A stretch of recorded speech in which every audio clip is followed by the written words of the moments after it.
1999 Constitution, we say the foundational life from the military unification decree of 1966.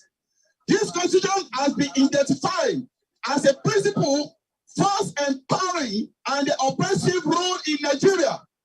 It was no making of the indigenous people, but in the caliph and the controlling military regime of the General Abdulsalam Abubakar.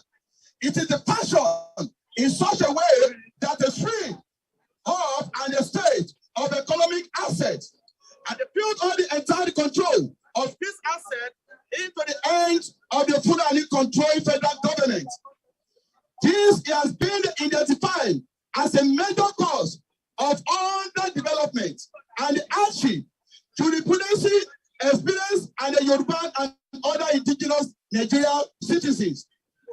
In the 21st century, it is called that they are said and done and the terrible instrumental and defeat, and the basic amenities are non-exist. The constitutional law piece and identify also shown to place the replacement on under portion and the monetary allocation.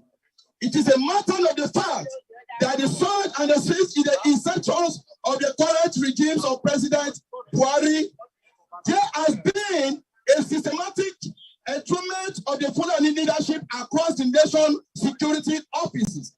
This has been observed to be the strategic cover for Fulani atrocity across Nigeria.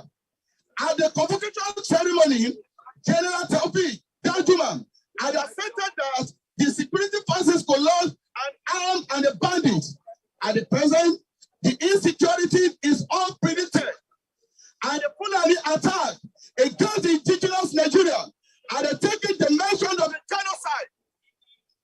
The attack rate from the mothers of the rape, kidnapping, and the ransom and the certain ethnic cleansing and the elimination of the land by force.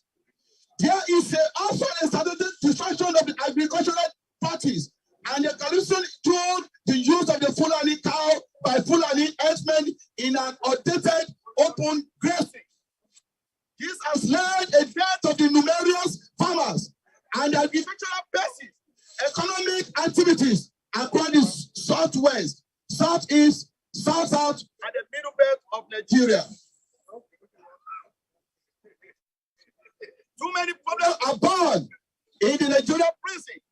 There have been the tendency and the learning toward the deprivation of the freedom of speech. In its electoral space, there is obvious in impossibilities of the free and fair election. We have the witness the military exercise in the southwest and the Pacific, marginalization, and everyone is being put in fear of invasion. And the Fulani has made their intention to know that they want to take the land belonging to indigenous Nigeria. In respect of all these certain positions, we, as a people of common interest in freedom and self-determination, resolve to raise our voice globally to the international community. Hence of our gathering at this event, we will not relent, and we must be put prayer on the government of the world on the needs of the intervention of Nigerian crisis and send support for Yoruba and other nationalities. Peaceful exit from Nigeria, and we raise our voice to the government of the United States of America. We hold out a strong opinions for the positive results. On our self-determination, we stand. Thank you all, and God bless you for the listener. Once again, my name is Prophet Ayodele Olootu, the chairman for Yoruba Nation Diaspora Mega Rally. God bless you all. Yoruba Nation! Yoruba Nation! Yoruba Nation!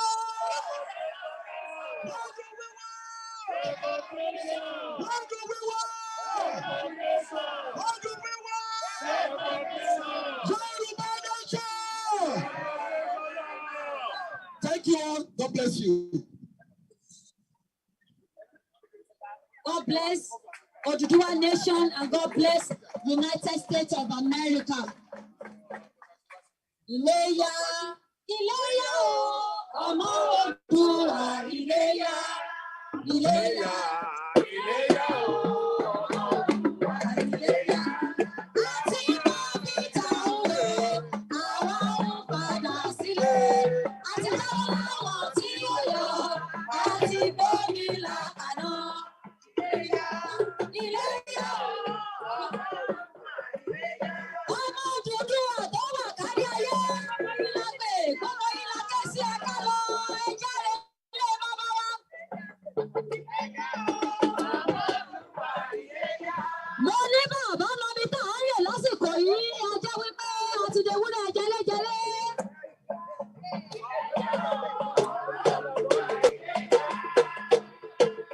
Àwọn ọmọ ọlọ́jà, àwọn ọmọ ọlọ́ṣà, àwọn ọmọ oníwà, àwọn ọmọ onílé ilé, ọmọ Odùduwà, ọmọ ọba, gbogbo wa ló yẹ ká parapọ̀ lájọ sọ wípé orílẹ̀-èdè ni wá, orílẹ̀-èdè tó dá dúró láti àkọ́dá ayé ni wá, àbí bẹ́ẹ̀ kọ́?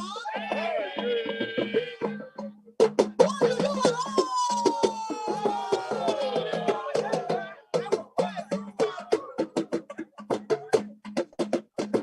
àwọn ọ̀fẹ́ pààyàn náà torí pé ìrànwọ́ ò kì í ṣe pààyàn-pààyàn, ìrànwọ́ ò kì í ṣe dárọ́dárọ́, ìrànwọ́ òde ni wá, ìran tó dájọ́ tó ládé tó ládé tó ládé láàfin aládé, ó ní ìrànwọ́ káàárọ̀ òjíire, Odùduwà nation. Bẹ́ẹ̀ ni ẹ ṣeun ẹ̀yin èèyàn mi. Now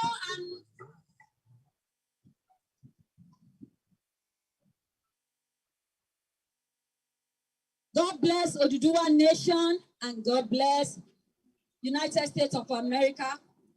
I'm standing to represent my dear lovely mother in person of Dr. Barrister Fashakin, Janet Fashakin. She's supposed to be the one that will take this aspect because she's our mother, she's a barrister, she's a woman of knowledge, a woman of wisdom, a passionate mother for that matter.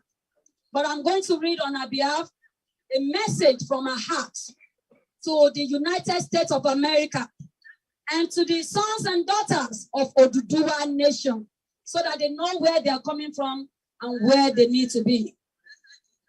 The 1914 amalgamation in Nigeria destroyed an indigenous political and administrative system that was far more democratic and accountable, and replaced it with a colonial system of government that was only undemocratic and lacked any kind of accountability. Lord Lugard arrived in Lagos in 1912 as the first governor general of the British colony of Nigeria. He introduced the so-called amalgamation of the colonial territory in 1914 and left the country finally in 1918, meaning he just spent 4 years. In effect, he had only 4 years to give effect to the amalgamation and introduce a central administration, which was claimed to be the central objective of the amalgamation. But he felt dismayed in this respect. He had limited time for the task, but he also had some preconceived and erroneous ideas about how the ethically diverse people of the territory were to be ruled. This undermined the basic objective of his administration. Number one, first, he did very little to bring the territory under a single central administration. We are here to talk about the effect of the amalgamation of 1914 on the Yoruba people, the Odùduwà people. Because many countries, they just believe that we are supposed to be one in Nigeria. But this is our story. There was no serious attempt to bring the huge territory under a single central administration. So Lord Lugard did not have the financial and human resources he needed for this purpose. In addition, the First World War started in 1914, diverted attention from British colonies in Africa. And then in 1939, Another world war broke out. It was not until after the Second World War that Britain began to turn its attention to its Africa colonies, particularly Nigeria, the largest. From amalgamation in 1914 until 1946, there was no political, and I repeat, for those who are going about politics here and there, and are celebrating that it's only through politics in under one Nigeria that can give us a better life. I tell you, you'll miss it. From amalgamation, there was no any, from amalgamation in 1914 until 1946, there was no political or administrative interaction among the various peoples of Nigeria. No. The three colonial territories continue to be governed separately as if they were three countries. Did you hear that, people? They were operating as if they were three countries. But now, we have only one country ruled by Fulanis. It was only in 1946, under the Richard Constitution, that a feeble attempt was made to bring representatives of the various administrative units together at an assembly in Lagos. But then, the new constitution also created regional councils for the three provinces in colonial Nigeria. The officials had become more northern. Did you hear that? More northern, the northerners, fostering the local sense of difference, even of superiority towards the south. They are feeling so superior over other regions. Yeah, they are born to rule, yeah. But we are the owner. The Lagos meeting was a disaster and broke up with all sides protesting. British administrative style in Nigeria. It was at this one meeting that the northern leader, Paul Ahmadu Bello, protested that the mistake, and I repeat it, it was a mistake. We were not supposed to be one. We were not supposed to be together. It was a mistake of 1940 has come to light. His sentiment. So the mistake started from Ahmadu Bello. Those who are calling us secessionists, that we are the one breaking Nigeria. Even Ahmadu Bello recognized the amalgamation of 1940 was a mistake. The sentiments regarding the amalgamation was shared by southern elites, including the Lagos educated elites. Once dismissed contemptuously by Lugard as the trousered natives, in those 32 years, after amalgamation, the various territories had diverged a lot, making any form of political unit more difficult.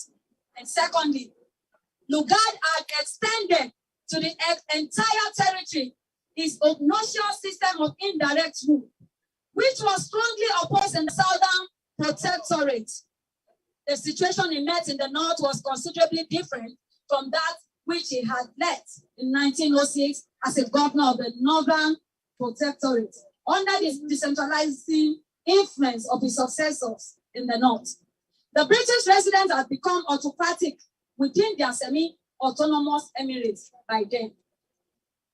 There had grown in Whitehall a mistaken feeling that the classical pattern of narrative administration in Africa had been discovered, a sort of magic formula outlining an organic relationship between indirect rule and semi-feudal African political institutions, but the circumstances associated with the foundation of the Southern Protectorate and its problem were far different from those of the North. And the reason is not far-fetched, it's because we are not the same. We are never the same. We don't share the same culture. We don't share the same language. We don't share the same value. We don't share the same, nothing. We have nothing in common. So the South had been penetrated gradually, not by the conquest as in the North, but by treaties, much of which were actually obtained under duress and false promises. All these things were achieved under duress and false promises. The point that the United States of America need to know, and the whole world, this is what they're supposed to know, that the South is more developed, and this is the reason. With its proximity to the coast, The South had for long been subjected to Western influences. Even before the acquisition of Lagos in 1861, there were already educated natives there. Christian missionary schools has been established in the South for well over 50 years before amalgamation. Southern Muslims had free access to this missionary school, which means we relate with love. We don't have religion problem in the South and the West. The CMS Grammar School, Nigeria's oldest secondary grammar school, had been founded in 1859 by the Anglican missionaries. The products of this missionary education disliked the extension of indirect rule to the South. There was no unified religion in the South, such as Islam, which could transcend tribal loyalties. The power of the chiefs and urbans in the South differ profoundly from those of their northern counterparts. Even the way we rule our kings are different, totally different. The way we do our kingdom, they are totally different from the northern parts. In certain cases, particularly in the Southeast, society was lacking in a strong, highly centralized political organization, as Lugard saw it in this respect.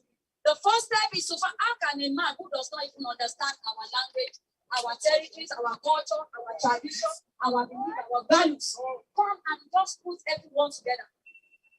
Is that not a great mistake? Yes. And it has taken millions of lives, it has taken them down the road. But we want it no more. We are saying Yoruba sovereign nation. Yoruba sovereign nation. Yoruba sovereign nation. As Lugard saw it, in this respect, the first step is to find a man of influence as chief, and then group under him. Look at the cunningness, the deception. He looks for an influence chief and then group under him as many villages of districts as possible. This is the origin of the warrant chiefs in the Southeast. It was to prove an administrative disaster, the consequences of which are still with us today. Lugard considered the Yoruba Obas. So our kings, they should hear this one. Lugard considered, because I saw many of them celebrating the monuments that Lugard considered all the Yoruba Obas as overlords of central organized kingdom, like the Northern Emirates, ideally suitable for its indirect rule system. And furthermore, since indirect rule are developed in the north, among the despotic emirs, he concluded that a powerful chief was indispensable to the system. There was thus a tendency to create chiefs when they could not be found, or to exalt them where they did not seem sufficiently powerful. In effect, Lugard and some of his successors, as governors general, committed the following of seeking to make as it were a crown or a king at the top, and then try to find something underneath on which it might appropriately be placed. This was a monumental error, as it was to lead to semi-autocratic rule and lack of accountability by post-colonial governments in Nigeria. For instance, Abeokuta had in 1893 established a semi-independent state by treaty with the British. Lugard was opposed to this. Why? Why should he oppose? There's a reason. Determined to remove this anomaly, Lugard took advantage of disturbances in 1914 over direct taxation in Egbaland to abrogate the 1893 treaty with the Alake, who had requested for British colonial troops. This is one of the reasons why history was eradicated in the education of our in our educational system. But by the grace of the Almighty and the Alales, everything, any àṣẹ. Torí a ti gba Odùduwà, a ti gba ìjọba wa. In the East, the introduction of direct taxation under the system of indirect rule led to a rebellion, which Lugard put down brutally with the death of some 500 protesters. So they have been killing protesters for so many years back. Before British colonialism in Nigeria, neither the Obas nor the Emirs enjoyed such autocratic powers as they did later under British colonial rule. So our kings are suffering, the citizens are suffering, women are suffering, men are suffering, children are suffering, aged ones are suffering. Everybody is suffering in the land because of this amalgamation. There were checks and balances in both before colonial rule, after which they were elevated to the status of semi-gods. Of course, colonial rule was itself autocratic, isn't it? It was not based on checks and balances, is it? No. The essence of indirect rule through the emirs and obas was that loyalty to a tribal chief must be given unhindered and be free from outside interference. Wow. This practice led to the creation of feudal monarchies that actually had no place in pre-colonial Nigeria. This was what our current political leaders inherited. Ogun ubi nije. Sọ pé mo kógun ubi. Èmi ò ní jogún ọ̀ràn. Ogun pàyàn-pàyàn, ogun èrú, ogun 419, ogun corruption. Let me read out again because it was highlighted. This was all this corruption, all this manipulations, all this, I call it witchcraft, bewitchment. These our current political leaders inherited the same. In fact, they now multiply it. And it explains their lack of commitment to the rule of law and public accountability. Now, those who are watching us, I mean, even United States of America, then if you violate any law, you must pay, irrespective of who you are. Either you're a president or you are a mayor, you must face the rule of law. But in Nigeria, because of what they have inherited from Lord Lugard, now they could not even commit themselves to the rule of law. They are not public accountable again. In effect, the 1914 amalgamation in Nigeria destroyed an indigenous political and administrative system that was far, far, far more democratic and accountable, and replaced it with a colonial system of government that was only undemocratic and lacked any kind of accountability. And that is why we are telling all those who are still clamoring for 2023 election.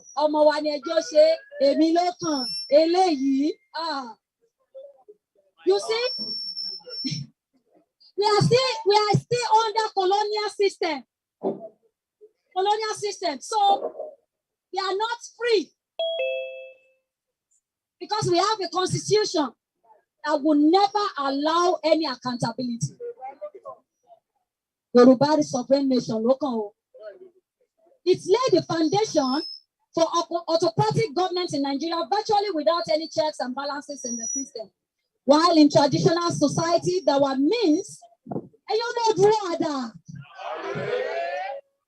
if it were to be a dual nation, listen to this. In traditional society, there were means of checking and curbing abuses by the emirs and obas. Indirect rule tended to encourage illiterate conservatives and often autocratic emirs and obas.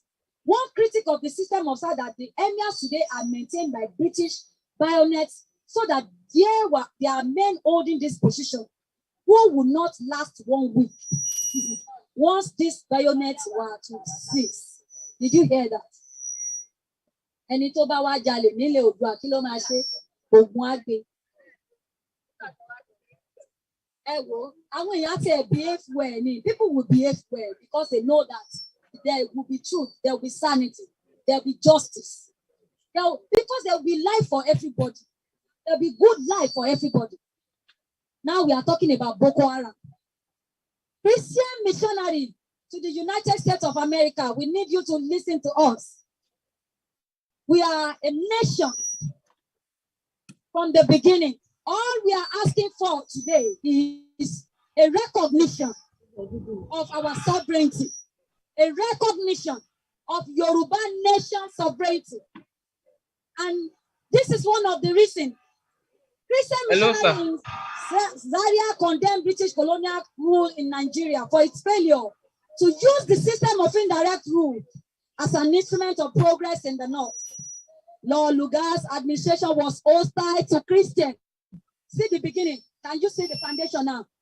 Lord Lugard, who joined us together, was hostile to the Christian missions and schools in the north for fear that their revolutionary ideas might create a body of opinion that would challenge British colonial rule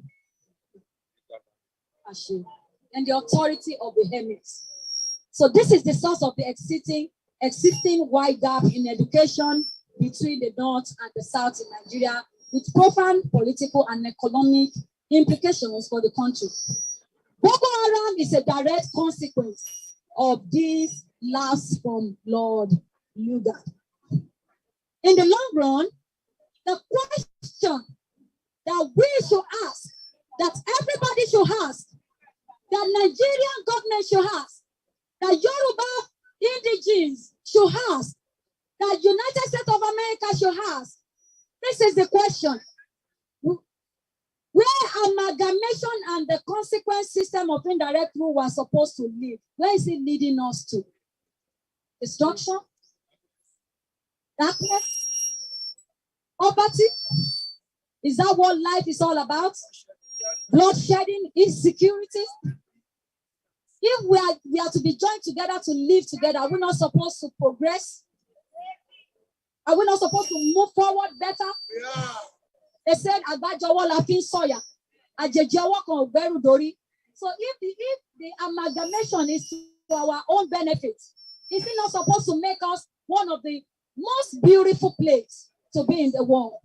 But now, Nigeria is a place where nobody wants to travel to. Yes. Lord Lugard and British colonial rule in Nigeria gave little or no thought to this question. It's a means of leading the people of Nigeria to self-rule.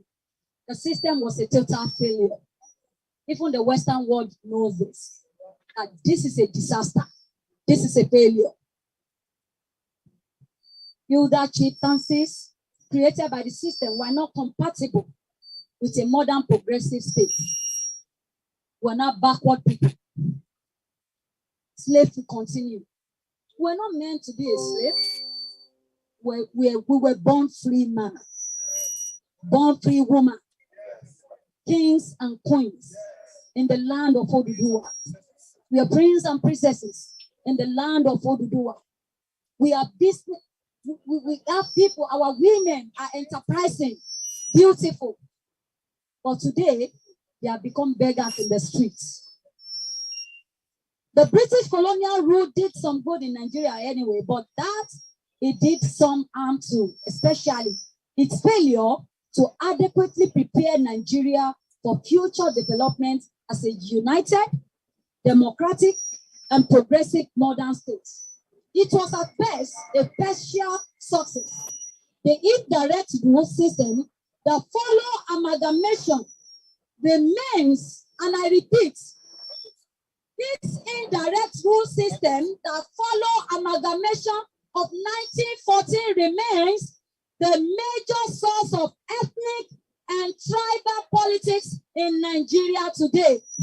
So we are saying to the United States of America and to all the every country in the part of the world that the amalgamation of 1914, and I say it again, the amalgamation of 1914, which expired in 2014, was the root cause of the problem that we have in Nigeria today, isn't it? Yes or no? I read it again. There is nothing else. It is not because we don't have the resources. It is not because we don't have educated people. It is not because we don't have human resources or we don't have brain. Our fathers, what is job, they have been ruling. They have an established kingdom. But here it is, here the problem lies. The amalgamation of 1914, which expired in 2014, was the only, and we repeat, the only, which means the solution is for us to be separated. The solution for us is to exit. Yes. The solution for us is to break Nigeria. Yes. So therefore, it's the root cause of the problem that we have in Nigeria today. Yes or no? Yes. This message I read, this message came from the heart of a well-knowledgeable woman and a barrister, somebody who knows rule of law, somebody, not just somebody, but a practicing barrister, Dr. Janet Fashakin, and I'm just standing in a gap. I'm standing in gap for her today. And this is to let you know that the only solution to stop the killing, the poverty, the suffering, the death, the bloodshed in Nigeria today is self-determination. And self-determination by allowing every indigenous people. I don't care if any other indigenous people does not want to go. But as far as Olootu people, the Yoruba people are concerned, all we are asking, because we are a nation before, all we are asking you to do for us is to recognize our sovereignty. Yoruba nation, Yoruba sovereign nation, Yoruba sovereign nation, Yoruba sovereign nation. And this credit to Dapo Fafowora. God bless United States of America. God bless Oduduwa nation. God bless all our kings as they hear us and as they join us, as they agree with us that there is no way. Ileya, Ileya, Ọmọ Oòduà, Ileya, Ileya, Ileya, Ọmọ Oòduà, Ileya. Àti mọ bí tàún rè, àti padà wá sílé, àti jáwọ́ lápọ̀n tí kò yọ, àti gómìnà kàná. Iléyá, Iléyá, lélẹ̀ ni ó máa fẹ́.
Now, the next thing is we're going to listen to one of our barrister also. Ọ̀kan lára àwọn ọ̀jọ̀gbọ́n kẹ́ lè mọ̀ pé ọmọ Odùduwà á ṣe àṣàdànù. Àṣà ìmọ̀ jẹ́rìí. I call Barrister Ayo Martins. Barrister Ayo Martins, are you ready? Okay. Thank you very much. I'm going to start on the notes that our last speaker just ended. That's beautiful song of Yoruba. We have so many beautiful songs in Yoruba land, and I'm going to sing one, to encourage me into making the statement to President Joe Biden, to make a statement on behalf of all the Yoruba people across the globe, to Vice President Kamala Harris, to make a statement to all the world leaders, the leaders in United States of America, the majority leader of Senate in United States of America, to equally make a statement on behalf of the Yoruba people to the Speaker of the House of Representatives. And that song goes thus. Yoruba nation yìí tí gbogbo wa ni. Kó má gbọ́dọ̀ bàjẹ́. Torí kò sí ibòmíràn tí a lè mọ̀. Àjò lè dàbí ilé. Ẹ jẹ́ ká sowọ́pọ̀ ká fìmọ̀ ṣọ̀kan. Ẹ jẹ́ a jọ gbé.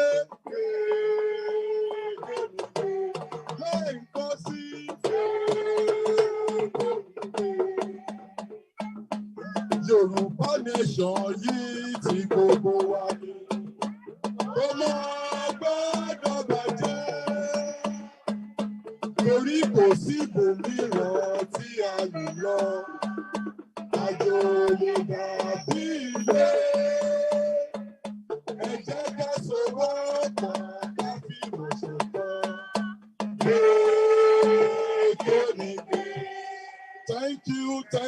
Thank you. Yoruba nation.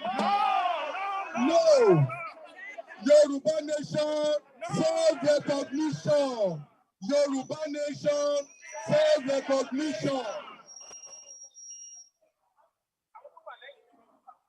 Good afternoon, His Excellency, the President of the United States of America. Because this, our meeting today, is an epoch-making event. It's a meeting that will need an intervention from the United States of America. That is the moment we are right here gathered in the Department of the United States of America in Washington, D.C. to make a statement on behalf of about 60 million Yoruba people in Nigeria that is being presently entrapped in Nigeria. Equally, to make a statement on behalf of Yoruba people in the diaspora, including the United States of America, in the Caribbean, in Brazil, all over the world, to make a statement that we have made a resolve to exit Nigeria. In fact, as I'm talking to you, we have done the necessary thing we ought to do under the law to pronounce our freedom, to pronounce the sovereignty of the Yoruba nation.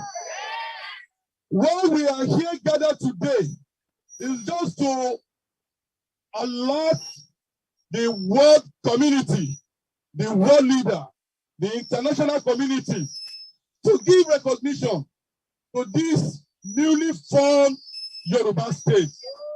Because by the virtue of the petition which we signed recently before the United Nations, 5 million Yoruba people, sons and daughters across the globe, signed the petition which is our own referendum, that we are exiting from Nigeria, because we have seen that Nigeria has done nothing to us. But Nigeria has brought pillage to the masses of our people. Nigeria has brought disaster. Nigeria has brought murder. Nigeria has brought to us raping of our women in Nigeria. We don't have any choice other than to tell the whole world that Yoruba nation, we have exited from Nigeria, from the equation in Nigeria. I have a lot of things to say. I don't know where to start. But let me start with, that was a preamble, the introduction. Nigeria, do you know Nigeria is going down the precipice? Nigeria has drawn the efforts of our heroes past have been put in vain, and no thanks to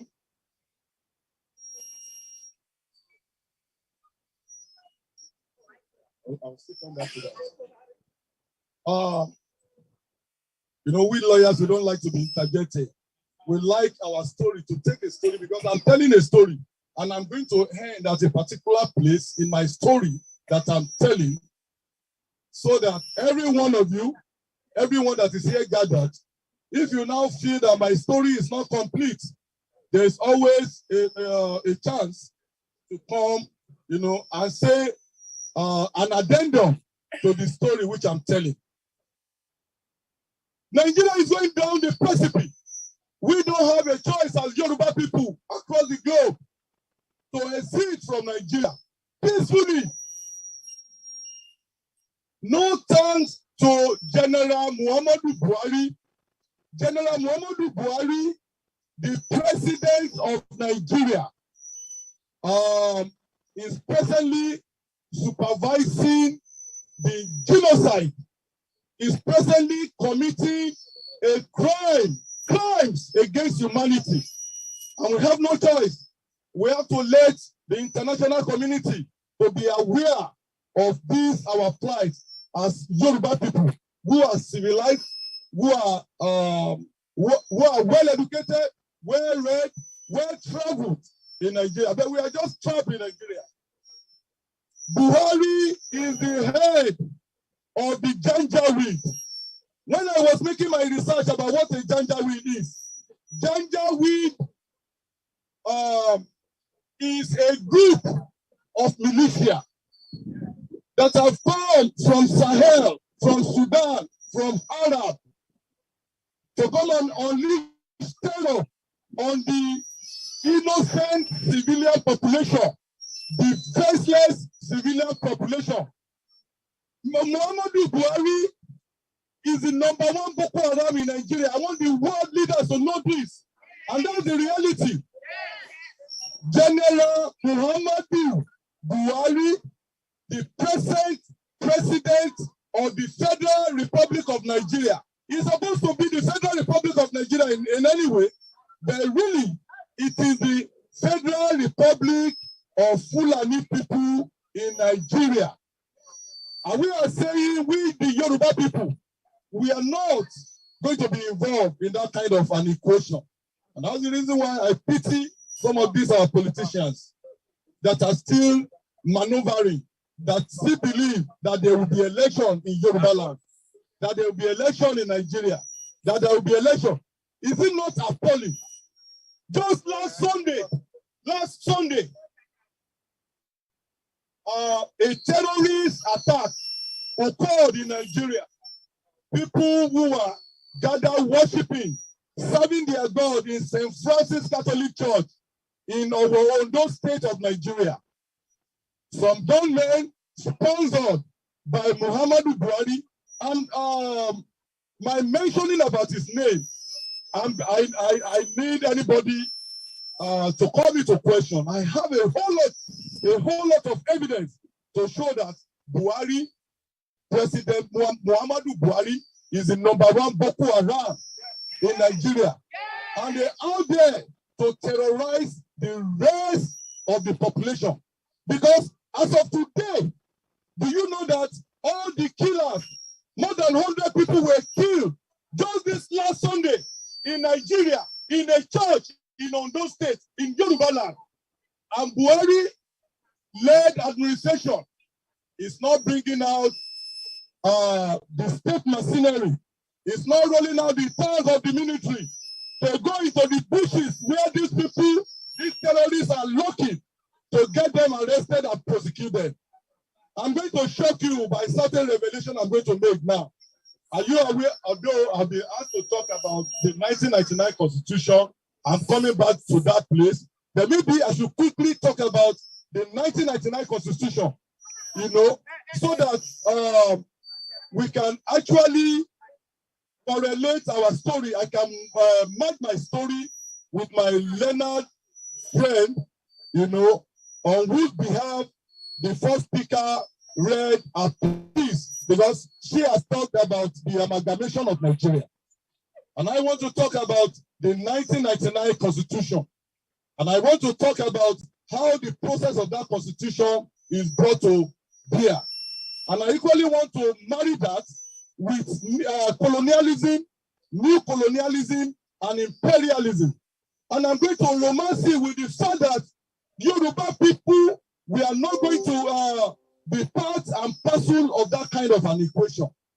The 1999 Constitution, do you know that Nigeria, as it is presently constituted, Nigeria is operating a law that is not derived from the sovereignty of the entire masses of the people of Nigeria. Because before we can have a constitution, there are processes upon which a constitution is made. There must necessarily be a constitutional convention. In advanced democracies of the world, like the United States of America, Australia, India, all these democracies are advanced democracies, and they lay down a proper legal framework before their constitution was made. Let me quickly go into that.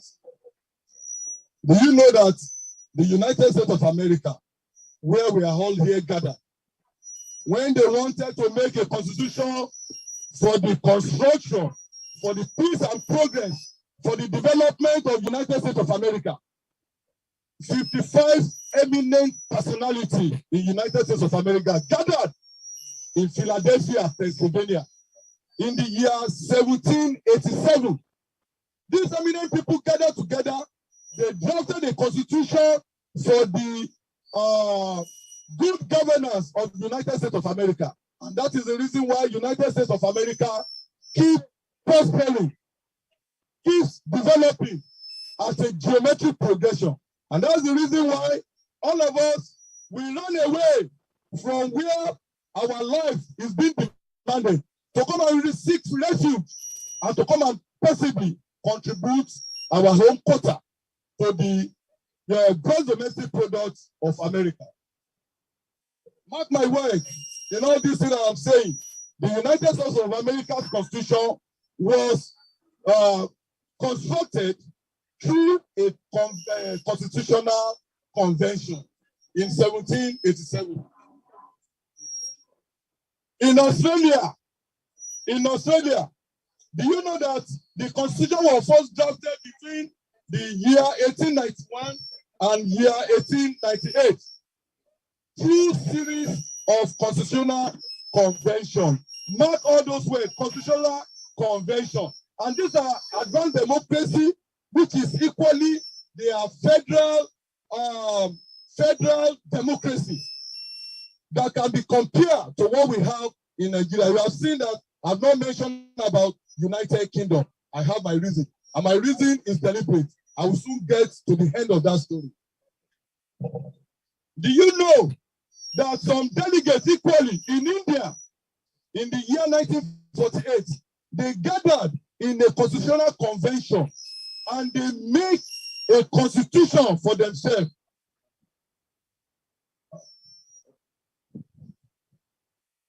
they made a constitution for themselves. And that constitution, brought about the progress, egalitarianism of Indian society that we have today. But in the case of Nigeria, our own constitution was given to us through military decree. And that decree is decree number 24 of 1999. The decree of the military to govern a whole humongous population of 220 million Nigerian population. Some military adventurers came to the space to come and make a convention, a decree for us, seizing the sovereignty of the Nigerian people. Is that reasonable? And that's the reason why the present problem that is presently going on in Nigeria keeps going at alarming rate. There's killing, there's pillaging, there's raping, there's all sorts of crime against humanity. Do you know that that constitution was given by General Abdulsalami Abubakar? General Abdulsalami Abubakar is a stooge of the Fulani people of Nigeria. He appointed Professor Yadudu and sat him down in his chamber and drafted that constitution for the entire people without seeking my consent as a Yoruba man, without seeking the consent of the Biafra people, without seeking the consent of anybody. They just brought this constitution to come and take effect in Nigeria. And that was the most important law in Nigeria as of today. That's the reason why we are saying, we Yoruba people across the globe, we are making a statement today that we were not consulted. Our consent was not sought before that constitution came to be. And we don't want to be part and parcel of that equation any longer. Our founding fathers, who started the journey towards merging towards the independent state of Nigeria, to bring everybody together, apart from the 1914 amalgamation. You know that Nigerian independence was since 1960, what our founding fathers subscribed to by virtue of the McPherson Constitution of 1950 that was brought to law, to the force of law in 1951, was actually a constitution that recognized regional autonomy. Little Constitution too, supports the principle of autonomous regions in Nigeria. And that was the agreement that the Yoruba people, for us to be part and parcel of Nigeria, we have to control our resources, we have to secure our lives and property. So also the Eastern Nigeria, who is likely the Biafra people and the Igbo people as of today. Then in Northern Nigeria, all of us, we were there operating a regional autonomous system of government. And we were actually contributing a task to a loose federal government, to a loose center. And that is what is used for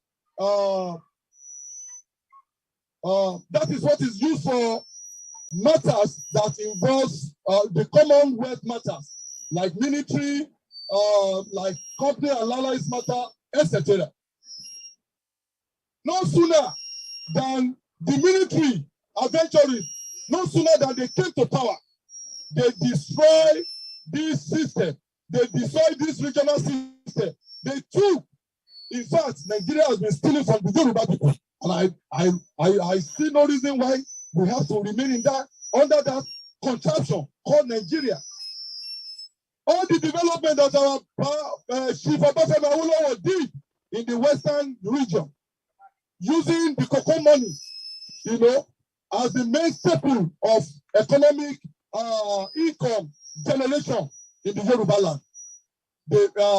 That money was what was used to give the Yoruba people the first television station in Africa. The first television station in Africa. That money was what was used to build the premier university in Africa. the University of Ibadan.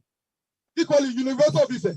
All of these, our heritage, has been taken away from us by Nigeria just because we have subscribed to the equation called Nigeria. And we are saying we don't want this any longer. That constitution is a unitary constitution. Our forefathers subscribed to federalism. The constitution that brought out of 98% the legislative list, they brought 68 of it to the exclusive list. That means it is only the federal government that can make laws on all those 68 items. The only 30 that is remaining is a concurrent legislative list. Do you know that if all these federating states, like Lagos State, Ogun State, Yoruba State, the northern states, Zamfara, Sokoto, do you know that if they make laws in all those, okay, let me round off.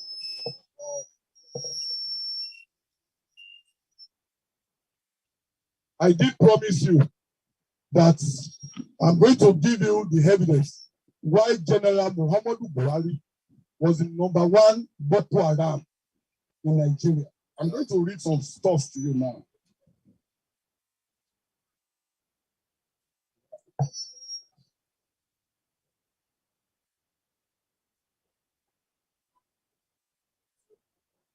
Do you know that Boko Haram in the year 2012, before General Muhammadu Buhari came to become the president of Nigeria, in 2012, Boko Haram picked Buhari to moderate talks with the government of Nigeria. That piece can be seen in the Nation newspaper of November 2, 2012. It is all over the internet. Do you know that Buhari in 2023, precisely June 2nd, 2013, he indeed told the federal government of Goodluck Jonathan that he should stop Boko Haram members, he should stop the killing of Boko Haram members, the people who are terrorists. Buhari, who is your present president of Nigeria, is telling them that they should stop the killing of Boko Haram. The Boko Haram people that are going about killing people, pillaging people, have you forgotten so easily the 200, more than 200 Chibok girls that were kidnapped in a school? They sold those girls to slavery. Since now, up till now, those 200 innocent children were still being sold to slavery. Some of them were married to the Boko Haram commanders. Yet Buhari said they should stop the killing of Boko Haram. Do you know that Buhari fought crackdown on Boko Haram members? That is equally on the Nation, June 2, 2013. Military offensive against Boko Haram is anti-North. That is Buhari still talking in June 2013. Equally, how Buhari stop us from fighting Boko Haram? South African mercenary. They, say this to the entire world that Buhari, the president of Nigeria, the present president of Nigeria, he asked them to stop the killing of this Boko Haram. I have a whole lot of evidence to convince you that the president of Nigeria is the #1 Boko Haram in Nigeria. No wonder. Do you know that there's one program they call Operation Safe Corridor? All the Boko Haram that have killed, that have made, that have destroyed so many things. Do you know that Buhari, without taking them to court, without charging them, without convicting them, Buhari will give them pardon. He will rehabilitate them for killing Nigerians. He will say, thank you for killing many people. He will rehabilitate them. He will give them money. Many of them have been drafted into the military of Nigeria. And that's the reason why it seems that Nigerian military is so weak. One of the strongest military in Africa. This is a military that assisted in the ECOMOG operation in Western Africa countries. So what are we talking about? My dear people, Yoruba nation is exiting. We have exited from Nigeria. There's no going back. Yoruba nation! Yoruba nation! Yoruba nation! Iléyá, Iléyá o, ọmọ Oòduà, Iléyá, Iléyá, Iléyá o, ọmọ Oòduà, Iléyá.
Yoruba nation now.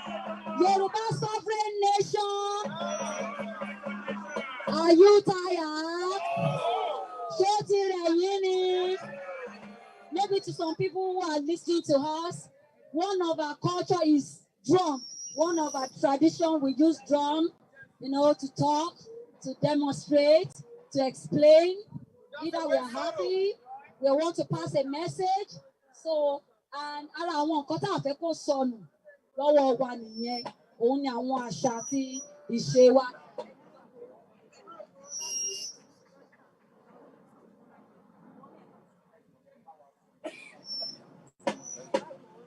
Ẹ jọ̀ọ́, àwọn tí wọ́n bá ti kọ orúkọ, ẹ jẹ́ ká kọ orúkọ pẹ̀lú this handsome man, this beautiful man, young man. Please write your name. Ẹ jọ̀ọ́, ẹ má rush, ẹ jẹ́ ká wọ́n just pass it. Just pass it. Oduduwa nation, Yoruba sovereign nation, Biafra sovereign nation. It's like you people are tired and they expect that second. Biafra sovereign nation. Igbo Kono. Igbo Kono.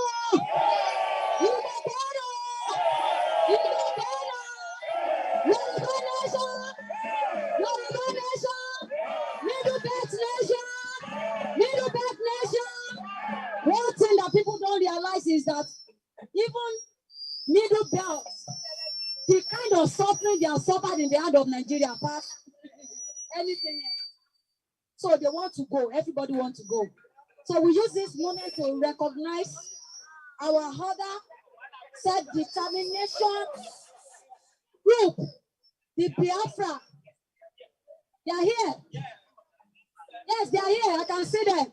Wave your flag. Wave your flag. Mawa, you want to speak people and address your... All hail Biafra! All hail Biafra! All hail Biafra! We are appealing to the international community. We are appealing to President Joe Biden. We are appealing to VP Kamala Harris. We are appealing to Nancy Pelosi that the international community should come to our aid. Nigeria is another Rwanda. Do not pretend you don't know what is happening in Nigeria. This is worse than Afghanistan. People are being murdered every day. Can you believe that what I have on now is entitled to summary execution? That I'm wearing a dress reaching Biafra is tantamount to summary execution. Our people are being murdered. Nnamdi Kanu is in the dungeon. The world community is not saying anything. He has been revisioned from Kenya. They are not saying anything. President Biden, this is on your thoughts. The world will ask of you when you leave office. What did you do in Nigeria? What did you do for the Biafrans? What did you do for the Oduduwas? What did you do for Middle Belt? I trust you because I saw what you did during the apartheid regime. You were for the Black South Africans. Do the same thing now so that history will not forget you. Do the same thing now. President Biden, do something. President Biden, do something. President Biden, do something. President Biden, do something. President Biden, do something. Kamala Harris, do something. Nancy Pelosi, do something. President Biden, do something. All hail Biafra. Thank you so much. Thank you. That's a powerful one. Short and powerful. Thank you. Please. Yes, Nnamdi Kanu should be released. Sunday Igboho should be free. Finally, totally. Now, we have another speaker, and I'm going to call, please, all our speakers, I know you are speaking from your heart. Make it brief, make it short, make it powerful. It is not how long the message is, but the points that we want to pass across. So to the international war. I think we need to sing some. You have some. Oh yeah.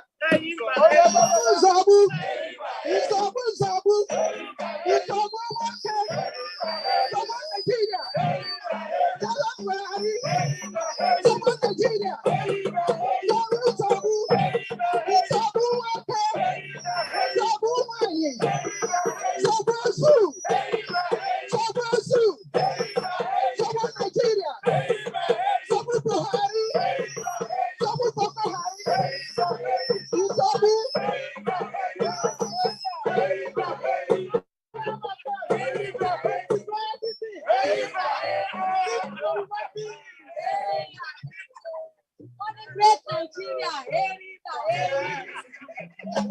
That's a nice one. Thank you, mommy. If I see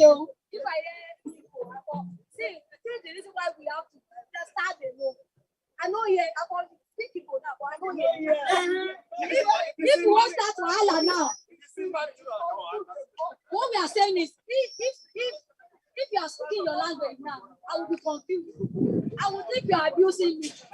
But you know you can hear us. They don't want us. They don't want us. They just do that. Abracadabra. Amen.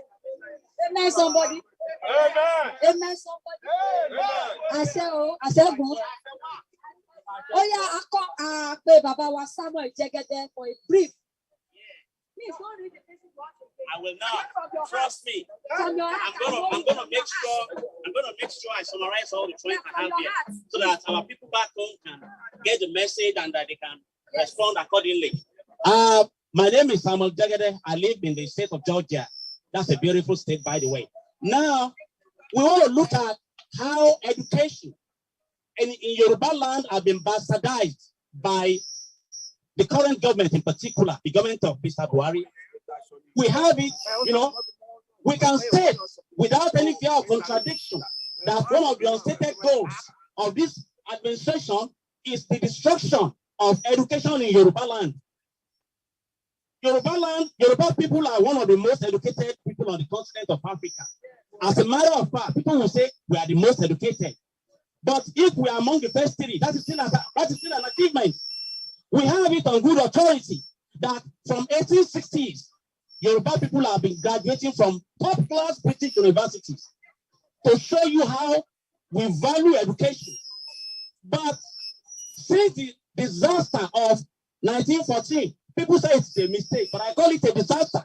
What you call amalgamation is actually a disaster. Yes, that was engineered by the British. And now we are saying that as Yoruba people, we are sick and tired of the mess that this government has made of our education.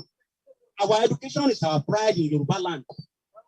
You will recall that in the 50s, one of the founders of Yoruba nation, late Chief Obafemi Awolowo, of blessed memory, with our own share of the cocoa money, can you imagine? Chief Awolowo, with other technocrats in Western region, established the famous and the world-renowned University of Ife, that's the most beautiful campus on the African continent by the standard of that time. By the standard of that time. And now, it is not worthy. Everybody listen to this. It is not worthy that the world's most famous surgeon, there is nobody who doesn't know Professor Olootu. The world's most renowned surgeon actually graduated from the famous Obafemi Awolowo University. Can you imagine? And of course, Dr. Badeo, the only doctor who have been listed as someone who is a specialist in 2 key areas of medicine, cardiology and kidney. As far as we know, Dr. Badeo is the only person who is a specialist in those 2 areas of medicine, judging by the American standard. So we are saying, he's also an alumnus, a proud alumnus of Obafemi Awolowo University. We are letting American people know how we value education in Yoruba land. Now let me say this. Are you ready for this, everybody? Yeah. Are you ready for this? Yeah. There is a state in Yoruba land where everyone, listen to me, where everyone is either a professor, is aspiring to become a professor, is working to become a professor, is dreaming to become a professor, is a potential professor, and is born a potential professor. Which state is that? Can anybody? Ekiti State. Ekiti State. That is what education means to us in Yoruba land. That is what education means to us in Yoruba land. And of course, the first neurosurgeon trained in America, the first neurosurgeon trained in America is Olootu Odeku. Olootu Odeku is a Yoruba man. Many of you will recall that Olootu Odeku has a whole library named after him in the in UCH, that the Nigeria's premier medical institution. So a Yoruba man is not only the first neurosurgeon. We are also saying that one of the most famous surgeons in America is a Yoruba man. Now, what has this government done to our education? Listen to me. Everybody knows that university lecturers are on strike in Nigeria. Why are they on strike? Is it because we have an irresponsible set of political leaders in Nigeria? Unfortunately, many of these political leaders are Yorubas. Unfortunately. Now, you will be surprised that many of these Yoruba leaders, they were beneficiaries of the famous free universal primary education of late Chief Obafemi Awolowo in the 50s. Many of them were also beneficiaries of the post-1979 governments of the UPA, Unity Party of Nigeria, in many of those Yoruba states. But shamelessly, they are colluded with other people who don't value education, unfortunately. They are colluded and they have ensured that our education in Yoruba land has been destroyed. And I'm telling them now that by the time the history of Yoruba land comes to be written, history will not be charitable to them. Shame on you, Yoruba leaders who are colluded with Fulani to destroy our education. Shame on all of you.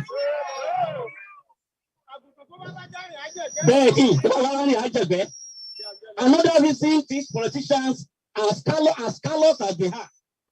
Why they will not fund our education is because many of them are owners of secondary schools, private secondary schools and universities. So public education is of no importance to them. As far as they are concerned, all other Yorubas can go to hell. Those of their children, of our Yoruba people who attend public schools, they can go to hell. These politicians don't care. Why don't they care? Because they have private colleges and private universities where they and their children can attend. If they don't attend private schools in Nigeria, you know what they do? They send their children abroad. So why would they care about the education of the common people in Yoruba? Why would they care? Why would they care? So before I end this address, I want to ask our young people in Yoruba land a few questions. Just a few questions. Number one, how many of you are sure? If you're a Yoruba person in Nigeria, listen to me and listen good. How many of you are sure that when you graduate from your universities, you are going to get a job 3, 4, 5, 6, 7 years after your graduation? How many of you are confident you will get a job? The second question is this. How many of you will be able to settle down and get married 3, 4, 5, 6 years after you graduate from university? Already, you are spending double the time you are supposed to spend in universities as a result of the incessant strikes by the college lecturers. How many of you will be able to settle down? Number 3, this question is very important. How many of you want to raise your children in Nigeria to go? Okay, sincerely, even when you are settled, you are married, can you honestly answer the question that you want to raise your children in Nigeria? How many of you? Do you know how many of our young people in Yoruba land have died in Sahara Desert trying to cross to Libya and route to Europe? We don't even have the statistics, but we know Many of them have died while attempting to cross to Libya. And then, the last question is this.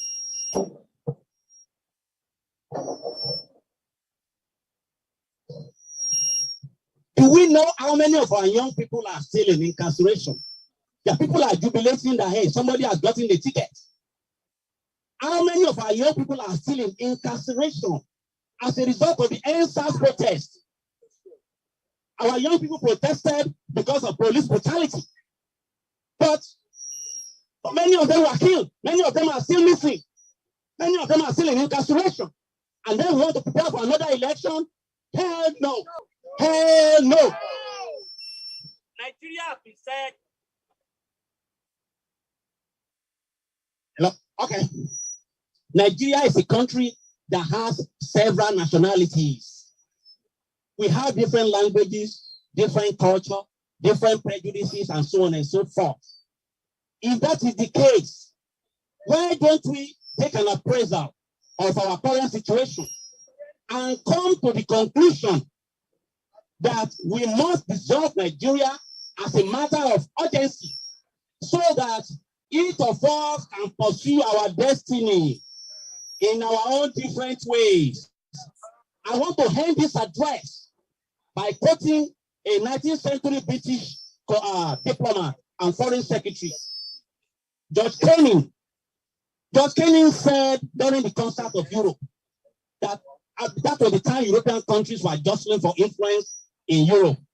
George Canning said, if we cannot stick together, why don't we go our different ways and let God be for all of us? So I'm saying to all Nigerian nationalities that let all of us go by ourselves and let God be for all of us. Thank you.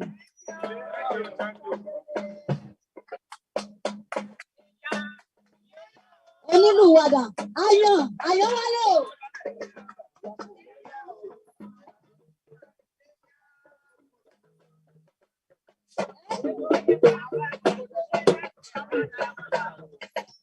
Odùduwà nation.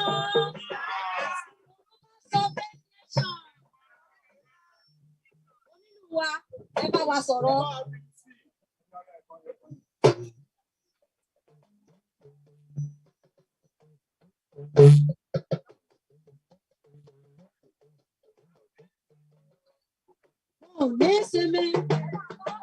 Nísinmi, àwọn ọ̀tá ilẹ̀ Yorùbá. Nísinmi, torí àwọn ọ̀tá ilẹ̀ Yorùbá. Nísinmi, àtìkẹ́rọ ní kẹrọ jẹ́. Nísinmi, àtìkiri ní kẹrọ jẹ́. Nísinmi,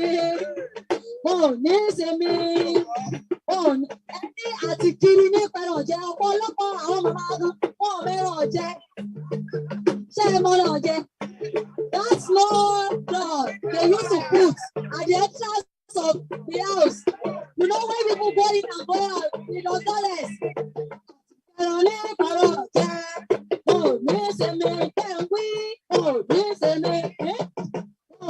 sẹ́mi àti kẹ́rọ ní pẹ̀rọ jẹ ní. Wọ́n lẹ́ẹ̀kan sí nísinmi, torí àtìkẹ́rin ní pẹ̀rọ jẹ́. Ó tó nílùú mi, àìtó nílùú mi, àdìjà. Má jàjà o, má jàjà. Àníjà o, a ò ní jà. Odùduwà ní bàbá wa o, a ò ní jà o.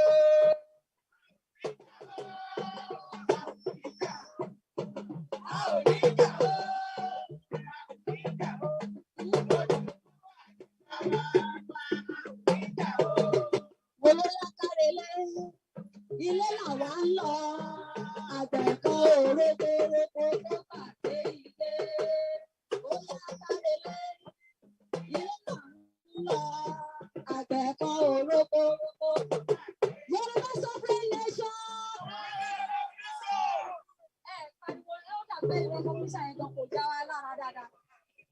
Yoruba sovereign nation.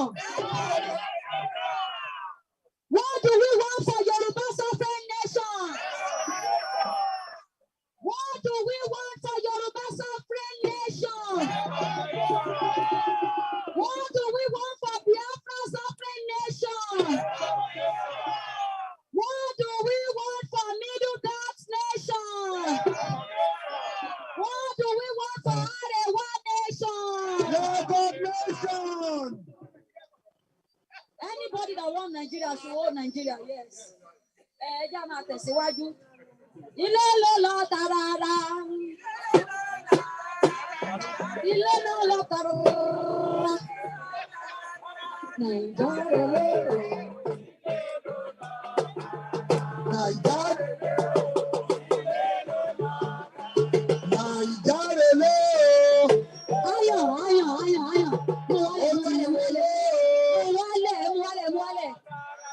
Ìpakúpa ti pé ó ti dópin o, ilé ló lọ tà. Ìpakúpa, ìṣẹ́, ìyà, òrèlé fún ọmọ Yorùbá. Ìṣẹ́ relé o. Ilé ló lọ tààrà. Ìtàkùnsílẹ̀ relé o.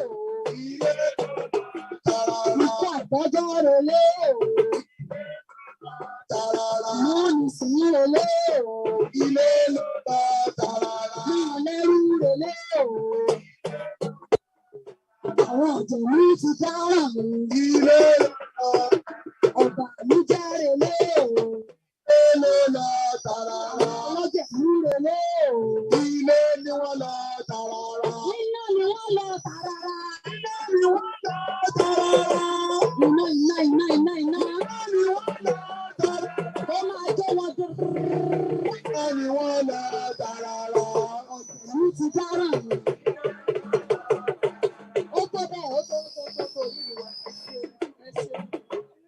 Sára wa ti yá díẹ̀. Á pe ẹni tó kàn. Màmá wa Mojísọ́lá, where is she? Okay. Màmá, ẹ bá wa, mo mọ̀ pé ẹ̀yin tẹ̀ tí ẹ̀ gbé lọ Awúsá báyìí. Àwọn tó dàgbà síbẹ̀ tó ń bí wọn síbẹ̀ báyìí. Kóso Awúsá.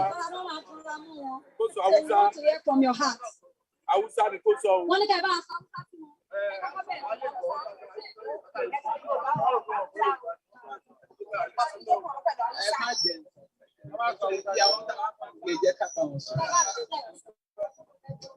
Wọ́n lè gbọ́ nǹkan tá à ń sọ nínú àwọn.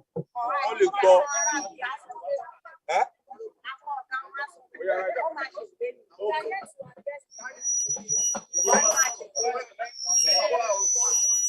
My name is Mojísọ́lá. I'm a Yoruba, a tribe, and as a nation. I'm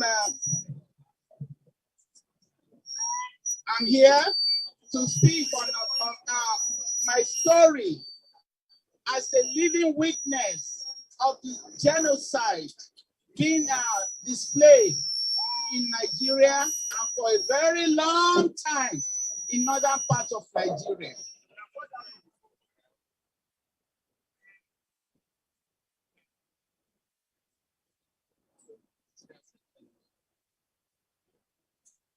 This is my story. United States of America, President Biden, Vice President Kamala Harris. I want the House and the Congress and everybody, leaders of the whole world, to listen. I'm a living witness of the genocide that has been displayed in Nigeria for a very, very long time, right immediately after the independence. I was born and raised in Kano, in Nigeria, northern part of Nigeria. So I know from experience as a living in northern parts of Nigeria, as a Yoruba, that we went through a lot. I will cite an example. Northerners don't have anything. We are Northerners. And these Fulanese, we don't have anything in common. British came and they did their own, but we, as the indigenous people of Nigeria, Yoruba is the people I'm going to speak about. That is my own people, and those are the people I want to talk about. We don't have language in common. We don't have culture in common. We don't have food. We don't have belief. We don't have anything in common because I grew up in their midst. Genocide has been going on for a very long time. Fulani Hausa has been killing at random from when I was age 9 and I'm 68 years old this year. That was from 1965, soon after Nigerian independence. Fulani Hausa started killing all Southerners in Kano and in all northern parts of Nigeria. They were killing Igbos and they were killing other tribes too. Before the war broke, they almost killed my father because he was hiding Igbos in the ceiling of our house. My father almost got killed that year. They were killing people right in front of us as children, and nobody could do anything about it. And this same northerner, they were calling for split of Nigeria. Aware, they call it then. They want the split of Nigeria then. The so-called northerners who are saying they don't want Nigeria to split now, they have been calling since 1965 that they don't want to stay in Nigeria. But because of the oil they were getting from the south, they don't want to go anymore. But we, Yorubas, we must go. We are even out already, going out of exit. We are on our way out. Fulani Hausa, the random killing of the southerner, even when even the Muslims who are from the south, the Yoruba Muslims, we are not spared of their killing. They will kill Igbos, kill Yorubas, kill the Muslims who are even part of the same religion with them, all in the same, all in the name of calling Allah. When Minister Bunking came to Kano, he came for a crusade. He's late now. He's a German minister. Hausa Fulani went at random. They killed because one of their leaders, Dan Gumi, pronounced that the minister should not allow to have any crusade in Kano. And they went out in the night. They were killing for about 3 days. They continued killing. There's a part of Kano that they put southerners, they call it Sabungeri, and that's the area where my parents where we live. And anytime they want to unleash on the southerners, they come in the night and they will kill. And a lot of southerners will even have to mount the wall to escape for their life to get out of the north. And this continues until this day. Even in 2011, when this same President Buhari lost an election to President Goodluck Jonathan, he made a pronouncement that blood of human beings and baboons will flow on the streets of Nigeria. And this started a lot of massive killing, riots. Even in the north, they don't spare, even if it's just soup fighting. They will just use that excuse and they take advantage of it. And they'll start killing Southerners, killing Yorubas, killing Igbos, killing even the Muslims from the south. And this has been going on for a very long time without any arrest up to today. No arrest. And then now, those children that the politicians, their elite in the north, they were grooming. They refuse when other parts of the country, other regions are educating their children, teaching them trading and teaching them education, giving them all that we need for their future. They refuse, they deny their own young ones. And these are these same people now that have grown and they are beyond their power because they've been using them for political gain in Nigeria. And this northern elite, especially Dangote, the so-called African billionaire. People are saying he's on the Forbes, that he's a billionaire. He has been using them, loading them and shipping them to the south because they couldn't handle the atrocities again because of Boko Haram and the terrorists. And even President Buhari, he called all the Fulanis from West Africa that they should come into Nigeria because Nigeria belongs to them. They should come on this terror on the people, the indigenous people of Nigeria, and they want us out. so that they will wipe everybody out and they will take over. And we Yoruba say no, we will not agree to that. We have to exit. They don't have regard for us. They kill our mothers, they rape our mothers and our sisters, they kill our men, they kill anybody they can find. On the 5th of this month, just last Sunday, these same terrorists, Fulanis, they went into our wall and went into St. Francis Catholic Church and killed over 100 people, killed children, killed men, killed women, killed babies. Babies were holding their mother dead, they too dead. This is the terror we are going through. And Yoruba said they are no more part of this. We can't stand this anymore. Because this race called Yoruba, we are special breed. We don't believe in this type of life.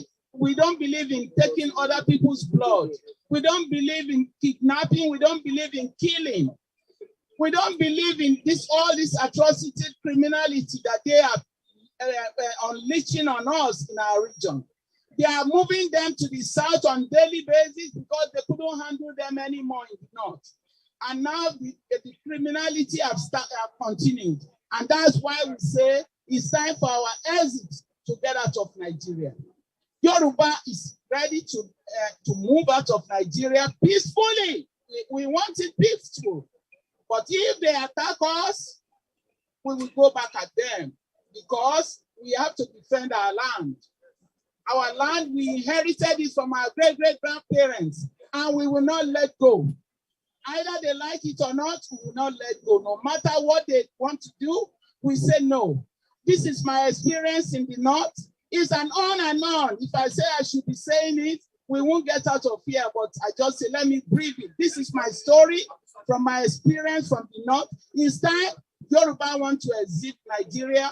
United States of America, we need your recognition of Yoruba nation. We are existing majestically. We are not begging anybody. We are a nation. We have purpose. We have destiny. And we are ready to fulfill it. And we are ready to carry all our people along.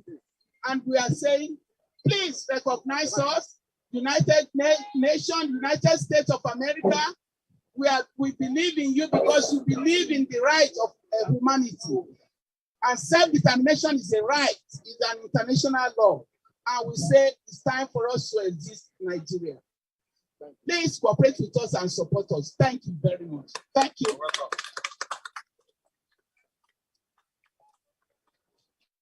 Pàtẹ́wọ́ fún màmá wa, ìyá ní wúrà iyebíye tí a kò lè fowó rà. Ìyá ní wúrà iyebíye. Ẹ bá mi fi gbé ìyá mi wọlé o.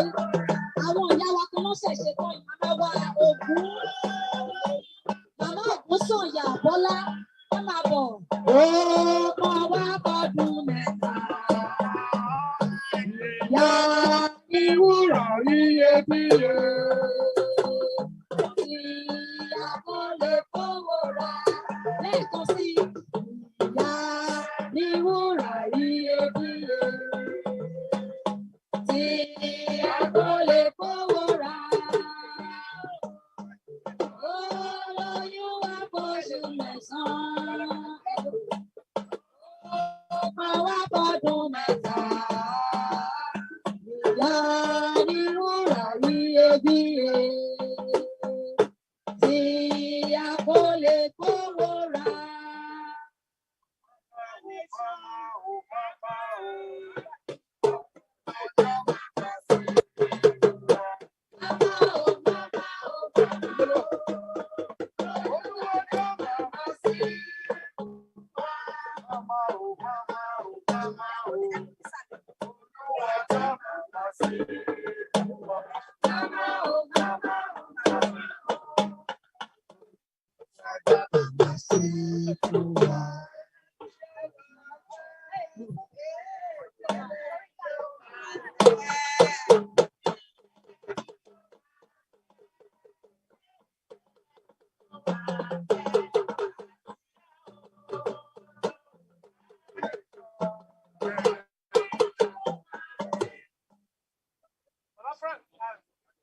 My name is Honorable Bola Ogusoya.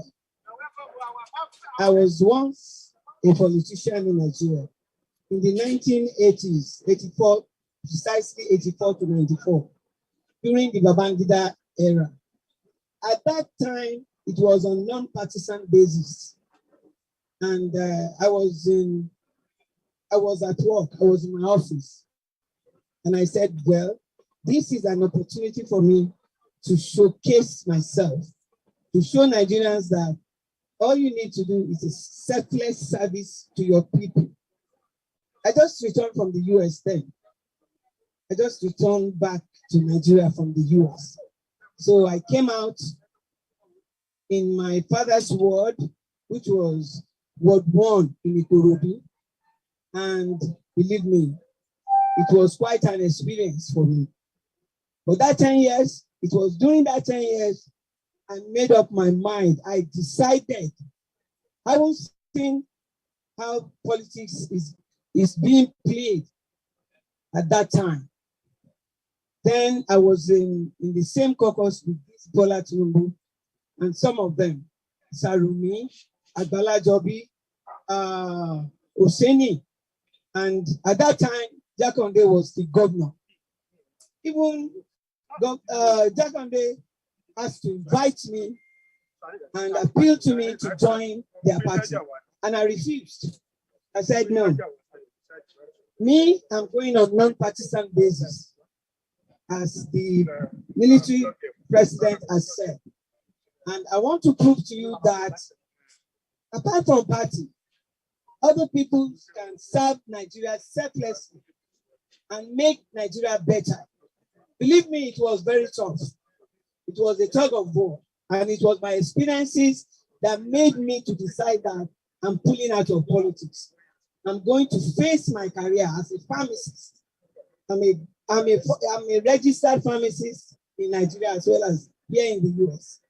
So I decided that after the end of this term, I'm no longer playing any damn fucking politics anymore.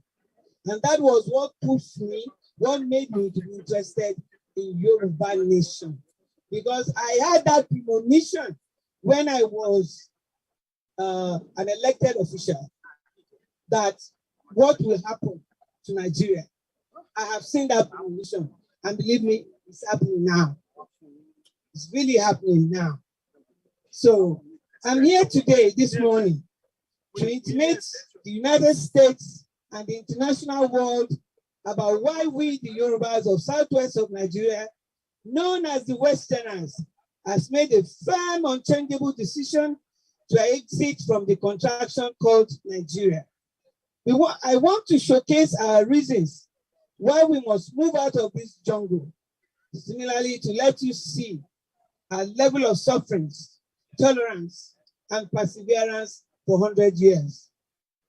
I was born in the era of the baby boomers, 1940 to 1950 in Nigeria. In fact, I was born in 1947, precisely. The Nigeria where every citizen is treated equally with dignity, despite our ethnic diversities. The Nigerian government at that time was regional. That is, the North was ruled by the Northerners, the East by the Easterners, and the West by the Westerners. In this regional government, the citizens dwell peacefully in any part of the country they wish to live without discrimination, tribalism, or ethnic antagonism. The Hausa Fulani, the Igbos, and the Yorubas cohabited peacefully together, benefiting from free education, free good healthcare, good infrastructure, housing, scholarships, and employment at all levels, where you are a high school graduate or an artisan or a degree holder. In 1966, federalism was introduced and practiced up till today. During this period, Fulani started to manipulate the system at the expense of the Igbo and the Yorubas, whereby the Fulani, being the minority, were now ruling the majority of us. They introduced nepotism, corruption, tribalism, ethnic antagonism, ethnic diversities, looting the wealth of Nigeria on an unimaginable large scale. They formed themselves into hateful cabals, controlling all the security agencies and resources, turning Nigeria into their business center. In fact, these resources are generated from the southwest and the southeast of Nigeria. In addition, the Hausa cabals also kills, oppress, and commit heinous and financial crimes. There is hunger, no electricity, serious unemployment, insecurity, dilapidated infrastructure, housing, comatose healthcare and educational systems. In 2021, we decided to bring our plights and suffering to the table along with the other tribes through a national conference, but that effort failed. As you can see, the aforementioned atrocities is what the Yoruba has tolerated for 100 years. It became apparent that we could no longer continue to watch our economic and human resources being wasted, and similarly, watch the degrading effects which has affected us all in every area of our existence. Therefore, when the amalgamation treaty that joined us together to form Nigeria expired in 2014, it serves as a catalyst that quickens the birth of Yoruba nation. This is our story. As our resolution to exit out of Nigeria,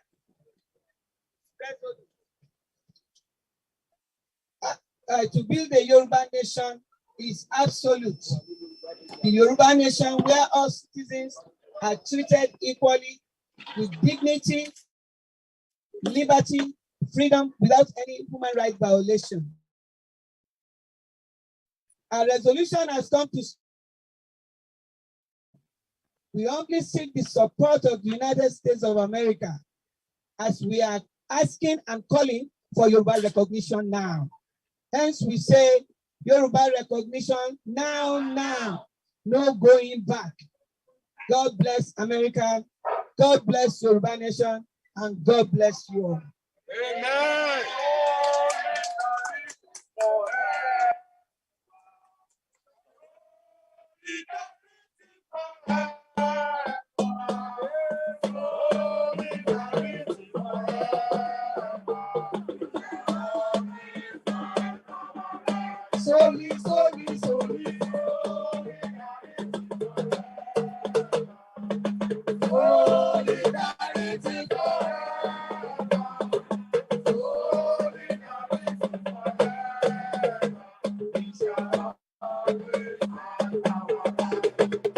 Yoruba sovereign nation. Ó ti fẹ́ gàgàrà nìkan dòdò àti ráìsì. Ó gbọ́dọ̀ kọjá kiri ajẹjẹjẹ. Ó ta sánsán tí mi ní mú ìyá onídodo. Ó bá àwọn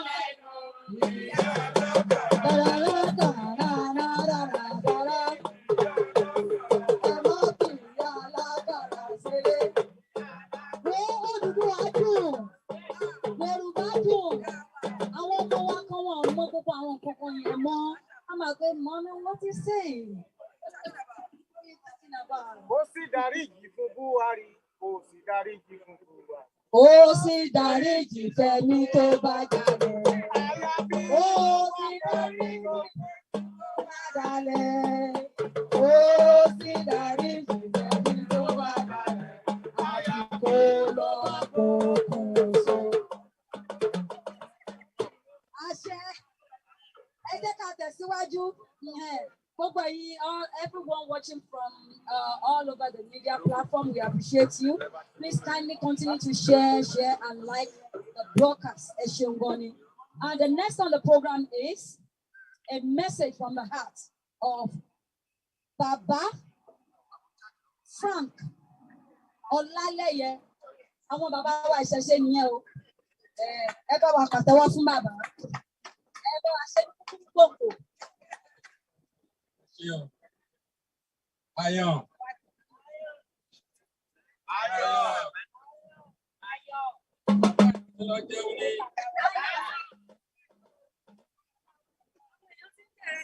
We thank everybody, but this message is going to be straight for all the kings in Nigeria.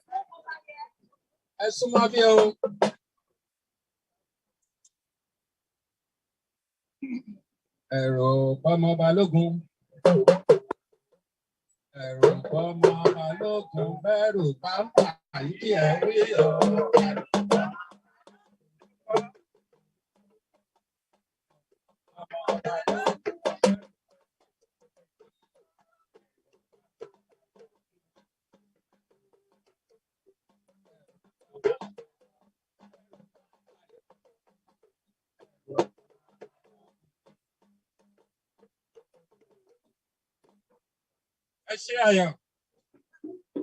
Thank you very much. All the speakers we have today have touched a lot of important things. I'm going to try and summarize some of it. We've talked about 1914 amalgamation, which lasted for 100 years. Just like the land decree here, anytime anybody buy a land, the ownership of a land is always for 100 years. The reason why some people are not evicted by government after 100 years is because the original contractors will have died. As a result of that, the ownership has been automatically transferred. So that's one. Nigeria, especially the Yoruba, have been in existence since 11th century. We currently stand at 55 million people. That's according to population of 2015. Right now, the Yoruba nation probably stands over 62 million. Prior to that, we've had the kingship ruling us from 7 to 9 AD. 7 to 9 AD, that is before Christ. This is how the democracy have taken root in the Yoruba land. And we have seriously been law-abiding, obedient, follow the rules, and very, very patient. However, a repeat of this situation came in 1804 through Uthman Fodio that still want us to take our land. Yet, the kings then stood up, did what they're supposed to do, and as a result, we prevailed. This history is repeating itself. We are seeing a rerun history now.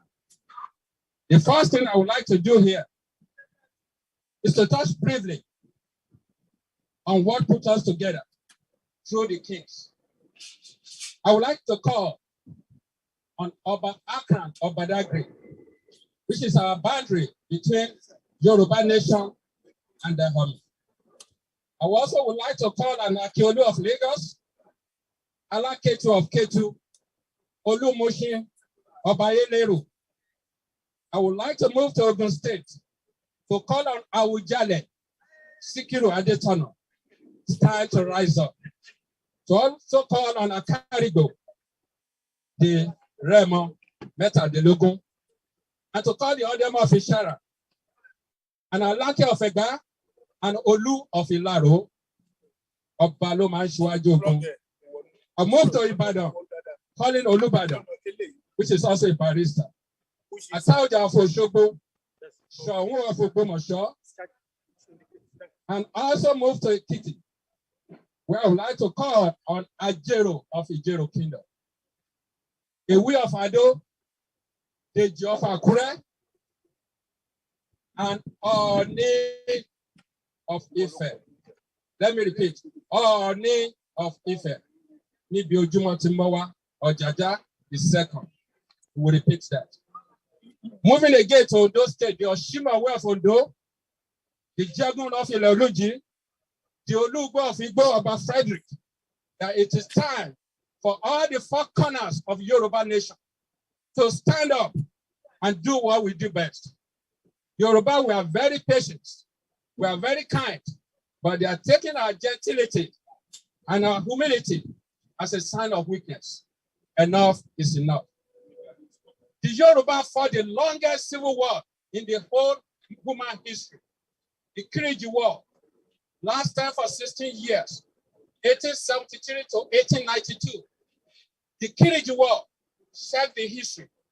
We can be patient, but when we are pushed to the wall, which is what is happening now, they'll be killing us inside the churches, they'll be killing us inside the mosque, they'll be coming to our house, they'll be shelling us.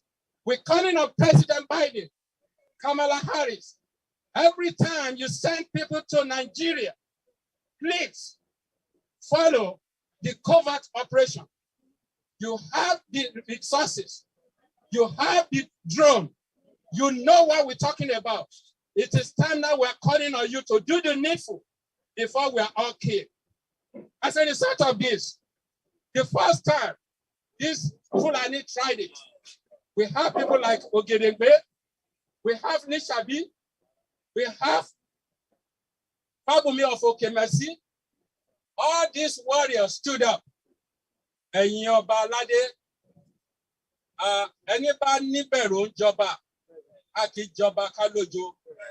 are now hearing that these Fulani are surrounded us in the bush.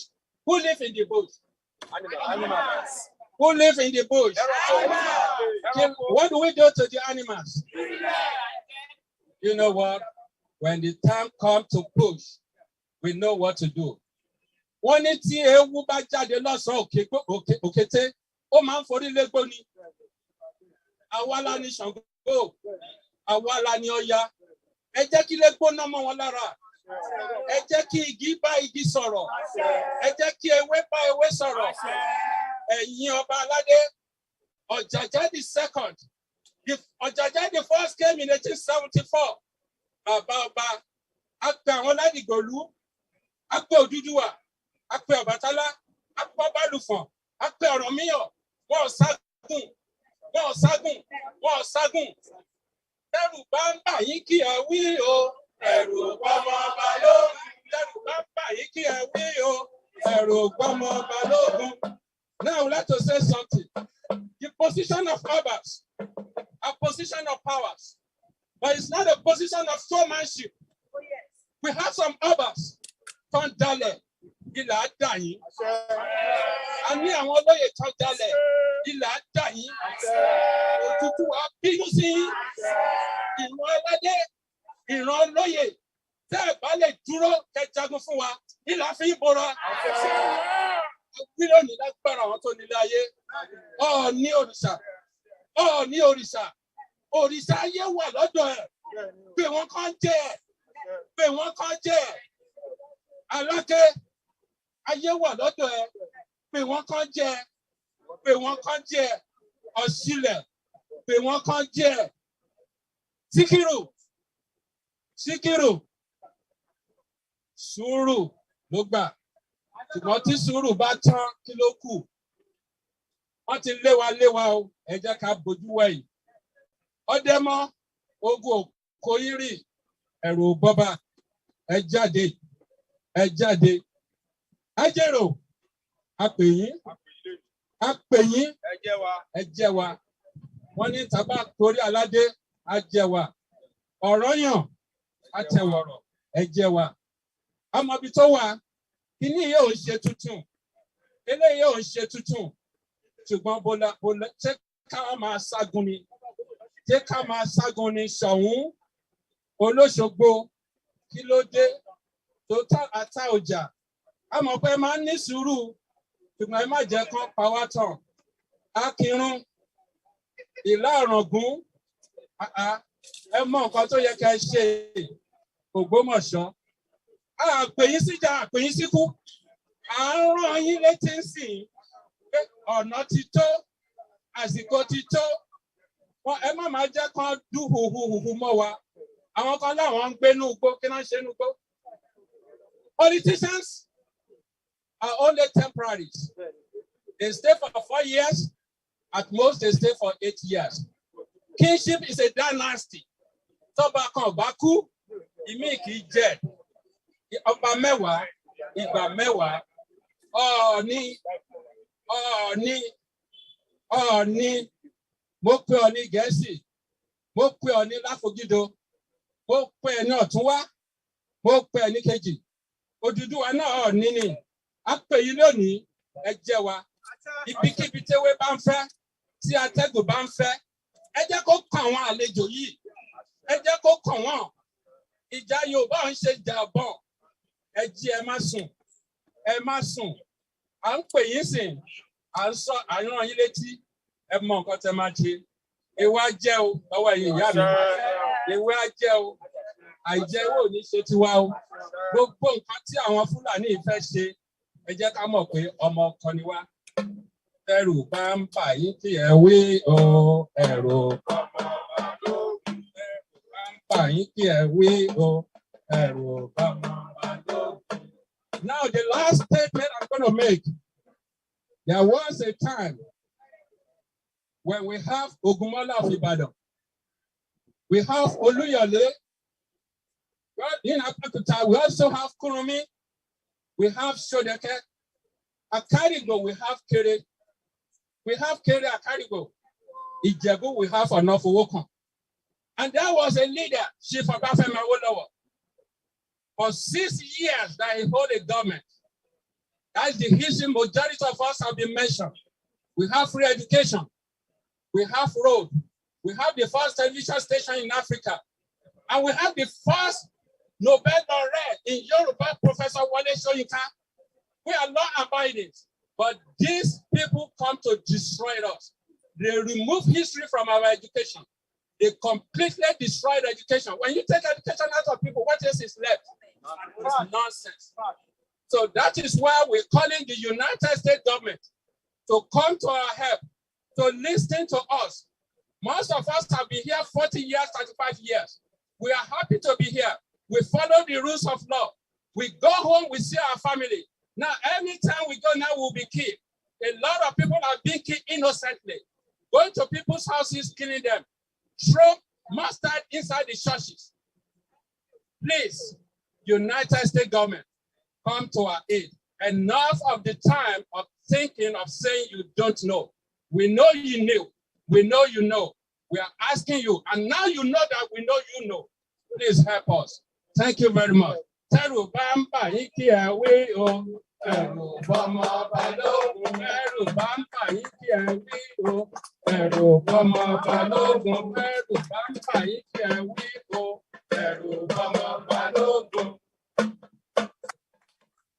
Onílù mi dà, ẹ pàtẹ́wọ́ fún bàbá yẹn. Ṣé rí ìgbà tí bàbá yẹn when he was saying ọ̀ràn míyàn.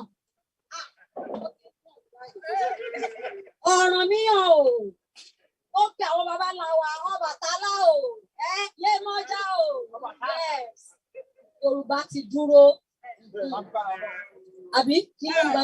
Onílù kí ni bẹ nínú igbó?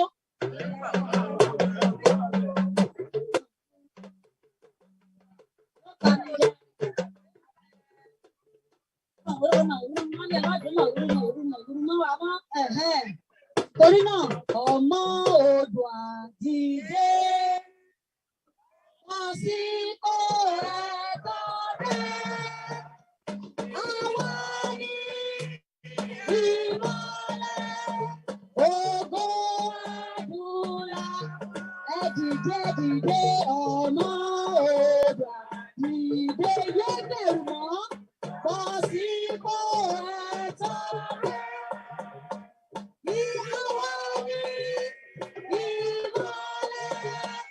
Ògo àdúrà. Ọkàn ẹlòmíì ò mọ̀ pé òun ìmọ́lẹ̀. Gbogbo àwọn tó bá jẹ́ ìmọ́lẹ̀, má jókòó sí ti ráì. Kò wá ṣakọ pé ìmọ́lẹ̀ kò fi hàn. Ọmọ Oòduà dìde, bọ́ sípò ẹ̀tọ́ rẹ̀. Èmi ni ìmọ́lẹ̀. Èmi ni ìmọ́lẹ̀.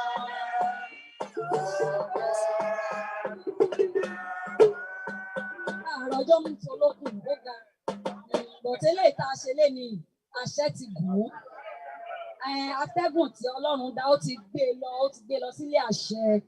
Gbogbo ohun tó ń jáde lónìí, àwọn tó tẹ̀lé wa dó, wọ́n sọ di agbára. Wọ́n dẹ̀ fìdí rẹ̀ kalẹ̀. Bá a ṣe fìdí Olúmọ kalẹ̀. Tí ò sẹ́ni tó lè yí. Orílẹ̀-èdè Odùduwà ti dúró. Bàbá Bánjí Akíntóyè, ẹ ṣe gbòòsà mẹ́ta fún bàbá.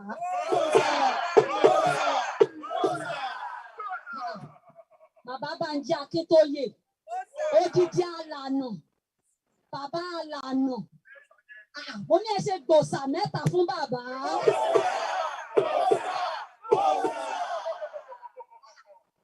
Bàbá, tí bàbá bá wà, bàbá tún wà ní àwọn òní bàbá torí bàbá wo tí kù ú sí i. Ó ṣà Ìgbòho fúnra ẹ̀ ẹkùn ọkọ ẹ̀yin lẹ pè bẹ́ẹ̀ ọkọ gbogbo àwọn dáhùn ẹ ṣe gbòòsà mẹ́ta fún bàbá. Bẹ́ẹ̀ bá jọmọ kan ó yẹ kí wọ́n pè nígbà àwọn tó bá ń gbé ojú wọn mẹ́ síta ó yẹ kí wọ́n ṣe ó yẹ kí ẹ gbòòsà fún wọn. Gbogbo àwọn Yorùbá world media tí wọ́n ń gbóhùn sáfẹ́fẹ́ ní káàkiri àgbáyé ẹ ṣe gbòòsà mẹ́ta fún wọn. Bàbá kọ̀ọ̀kan wọn náwó lẹ́yìn yẹn wọ́n ṣe gbòòsà. Ẹ bá mi ṣe gbòòsà mẹ́ta fún bàbá yẹn. A ní màmá kan.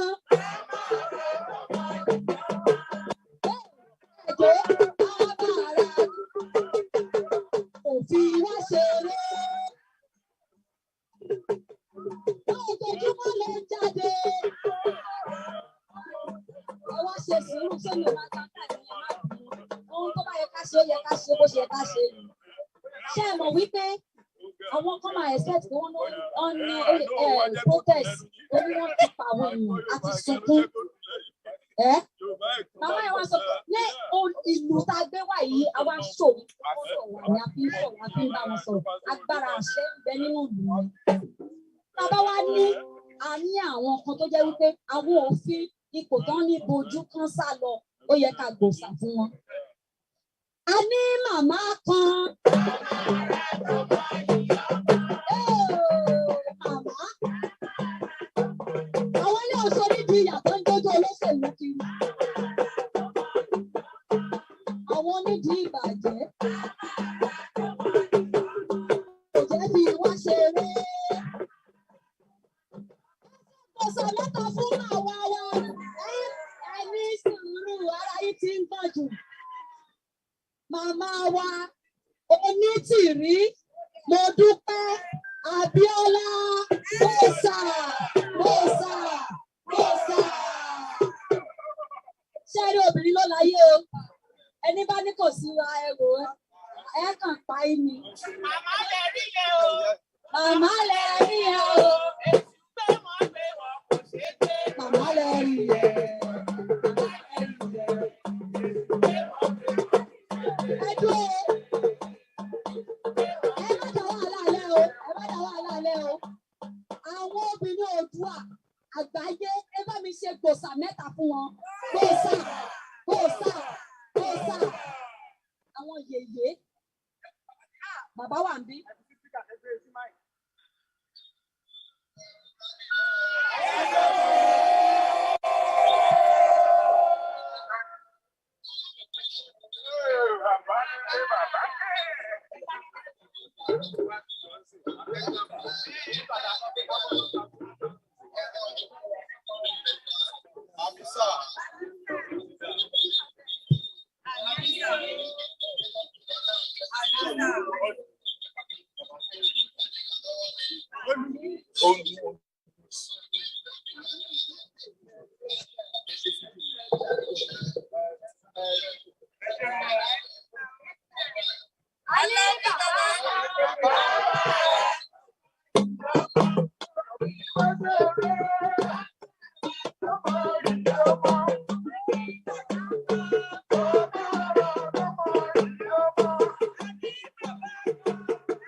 Yoruba sovereign nation.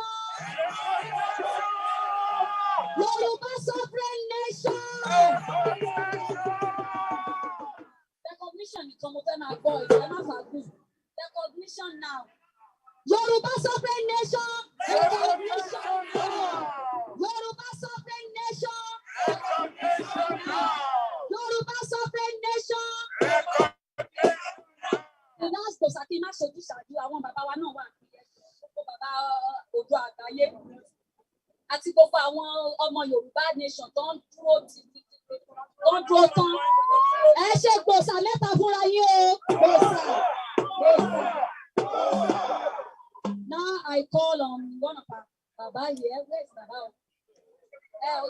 Dókítà ni wọ́n. Dr. Pásọ Dáramọ́lá. Ní ṣókí ẹ bá wa ṣe o.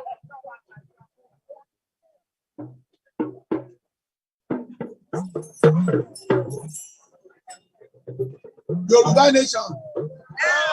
Yoruba nation. Yoruba nation. Mo fẹ́ ká tẹ́tí ká gbọ́ mi dáradára.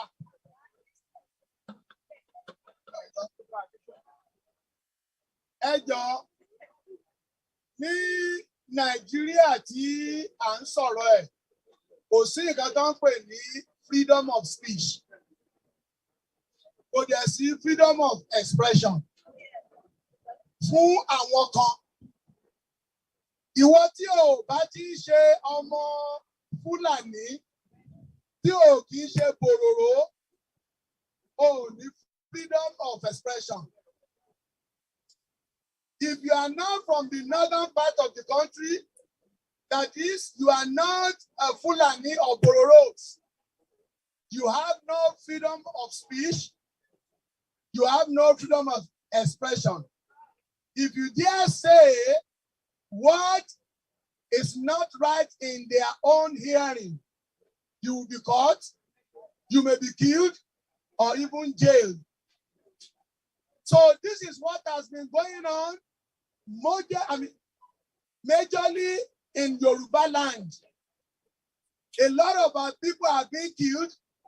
As I'm standing here on May 21st, to prove that there is no freedom of speech, my brother-in-law went to farm because somebody called him that somebody are mining illegally on his farm.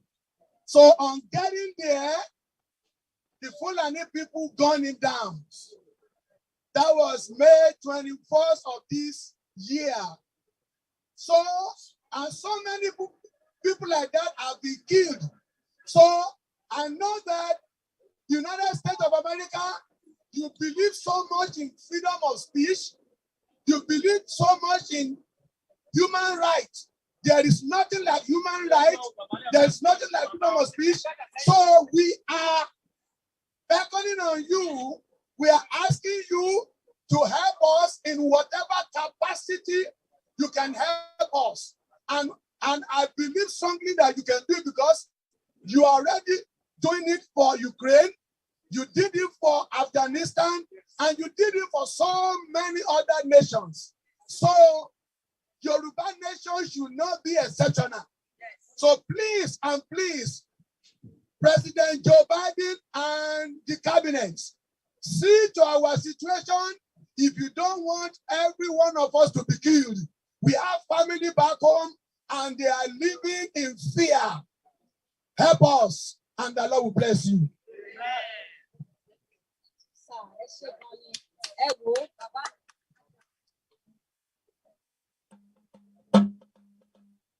And we are going to the next one. Mo fẹ́ pe ẹni tó kàn báyìí. Orúkọ tí wọ́n ní Àrólé Aníkìnìún.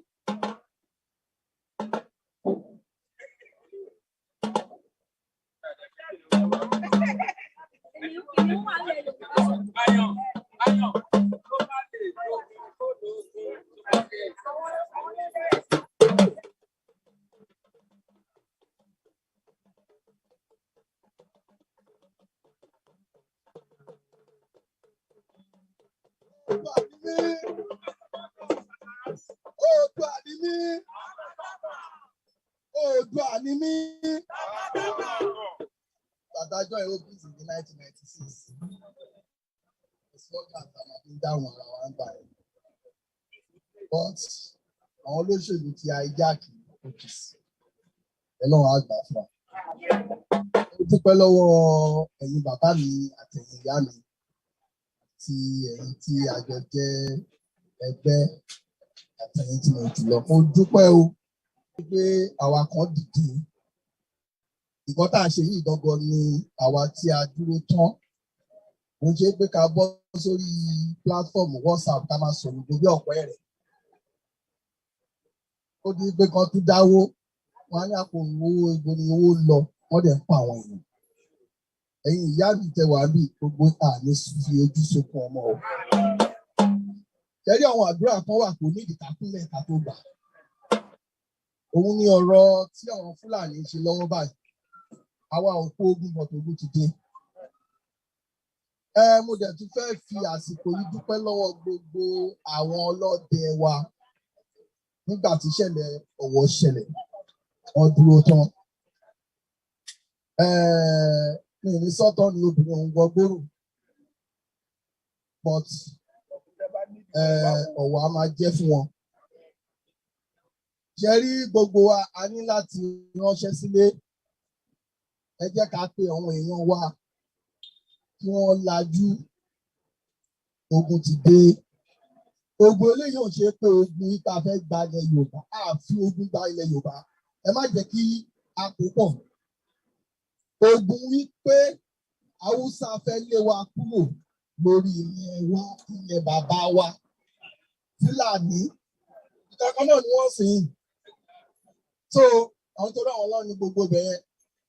Ìsìn ẹ jẹ́ ìrànlọ́wọ́ tí wọ́n bá nílò nílé. Ẹ jẹ́ àpè wọ́n lé. Tí wọ́n bá ti ń sùn tẹ́lẹ̀ tó ń fojú méjèèjì sùn. Wọ́n la gbogbo ojú ni o. Ní on the 6th ní mo di Mọ̀sán ní Ìjẹ̀bú. Ní ìdájí around 4 a.m. àwọn Fúlàní wọ ìlú. Ọlọ́run ló ní pé àwọn tó ń lọ oko ọdẹ lálẹ́ wọ́n ń bọ̀ padà, wọ́n tètè rí wọn. Wọ́n wà káàkiri àmọ́ tìbọn lọ́kó wọlé o. Àmọ́ nǹkan tó bá tún ṣẹlẹ̀ ń jọ yẹn. Bọ̀ nísìnyí ẹ má jẹ́ ká sùn àsùnpara. Ẹ jẹ́ àpè àwọn àdúgbò wa, àwọn ìlú kọ̀ọ̀kan. Ṣẹ́rí ẹgbẹ́ tí à ń ṣe kò sí bí ẹgbẹ́ wa ṣe fẹ́ kárí gbogbo ìlú. But àwa ìlú ọ̀tọ̀ọ̀tọ̀ láti wá. Abúlé ọ̀tọ̀ọ̀tọ̀ láti wá. A mọ̀ wọn lórí kankan nílùú wa. Ẹ jẹ́ àpè. Ibi tí a kọ́lé sí náà, ẹ jẹ́ àpè àwọn CDA. Ó ti tó àsìkò tí a gbọ́dọ̀ dìde, a gbọ́dọ̀ jàjàyè. Ilẹ̀ ìlérí tá à ń wò yìí, ànípẹ́ débẹ̀ gbogbo àlàmà. Ní pípẹ̀tàn fún àwọn ọmọ wa pé nígbà tí àwọn ìyá yín wà wọ́n jáde rálì l'Amẹ́ríkà tí wọ́n ò ní ṣe bẹ́ẹ̀ o. Mo dẹ̀ tún fẹ́ bẹ gbogbo àwọn tó ń wò wá náà tí a bá ti pè àpọ̀jù yìí lọ ní DC tó bá tẹ̀ jẹ́ àwa DC nìkan tó yẹ ká dìde. Bàbá àtàwa láti Maryland kò yẹ kí bí gbà wá. Ẹ jẹ́ a dìde, ẹ fọ̀ wọ́n léṣèlú sílẹ̀. Mo dẹ̀ sọ kọ́kọ́ nu live program láàárọ̀ yìí, mo dẹ̀ tún máa tún sọ. Àwọn ìyá wa kan, bàbá wa kan tó ní Ọlọ́run máa ń bá wọn sọ̀rọ̀, Ọlọ́run sọ wípé kò sẹ́ni tọ́lọ́run bá sọ̀rọ̀. Ẹ jọ̀ọ́ Ọlọ́run ti bá wa sọ̀rọ̀, Ọlọ́run sọ wípé ẹ jẹ́ kán tọ́jú ẹ̀. Kán sọ fún Ọlọ́run sì ní pé àwọn tí Ọlọ́run máa lò tí a máa fi gba kínní yìí ní kíákíá. Ṣẹ́rí prophecies kan olówó lórí social media, voice mail, wọ́n ti pààyàn, wọ́n máa pa wá, wọ́n máa pa á tán, ogun ti dé o. Let's forget about it. Ẹni tó bá rí prophecy tó bá ní answer fún fake ni. So nísìnyí ẹ jẹ́ ẹ bá wa sọ fún ọ̀hún tó ní pé Olúwa sọ wípé ẹni báyìí bí ilẹ̀ máa gbà. Àdé àwọn tí agbára ìlú wà lọ́wọ́ ẹ̀ gangan tó ń fi owó tó kó jẹ fi ìdàtọ́ lọ́hún kó sí wọn nú kó yí wọn padà. Ẹ wo kò sẹ́ni tọ́lọ́hún ò lè lò. Ó má di ìgbà lọ fi ọwọ́ ara wa ṣera wa. Kò sí ẹni tí Ọlọ́run ò lè lò. Bọ̀ ẹni tọ́lọ́run máa lò yẹn kíbi bá ti wá.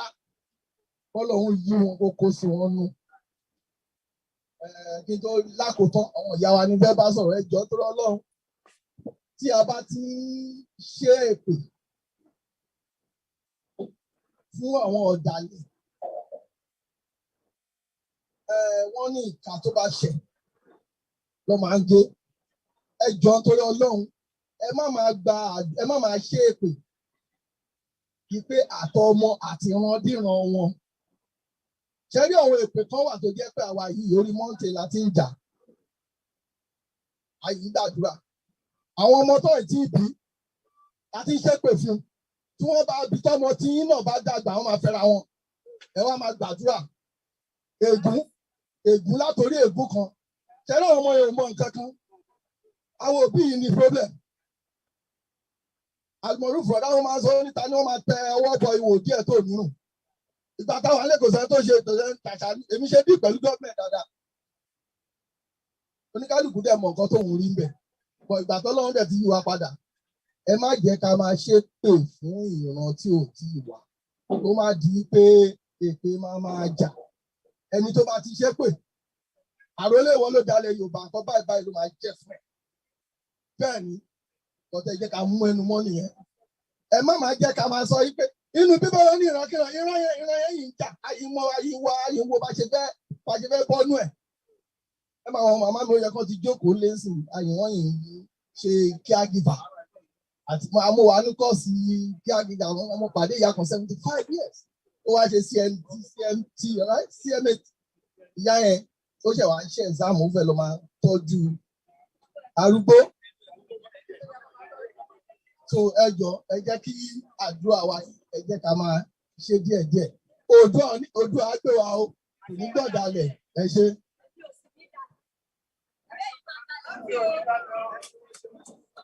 Àtẹ́wọ́ fún wọn. Àwọn ni wọ́n fún wa ní message to our people, our own people. Message from Baba Arori Adekunle. All the daughters and sons of the Yoruba land. Now, I want to call one of our beautiful flower, beautiful Ogbojola. Àwọn ọmọ wa.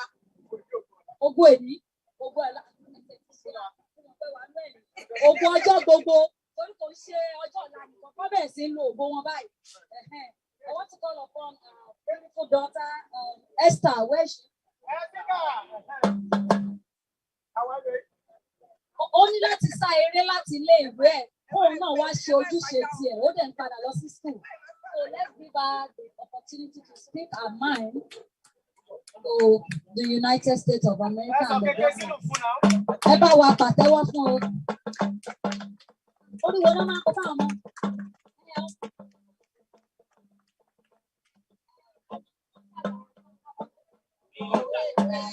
Ọmọ òwe pẹ́ dàgbà, ọmọ òwe pẹ́. Do you know the song? Kékeré gbogbo ló máa kọ. Ọmọ òwe kékeré ó yá dá fún mi náà. Ọmọ òwe pẹ́ dàgbà. Ọmọ òwe pẹ́ dàgbà. Dàgbà kékeré jòjò ló máa bọ́ ọmọ mi. Ọmọ òwe.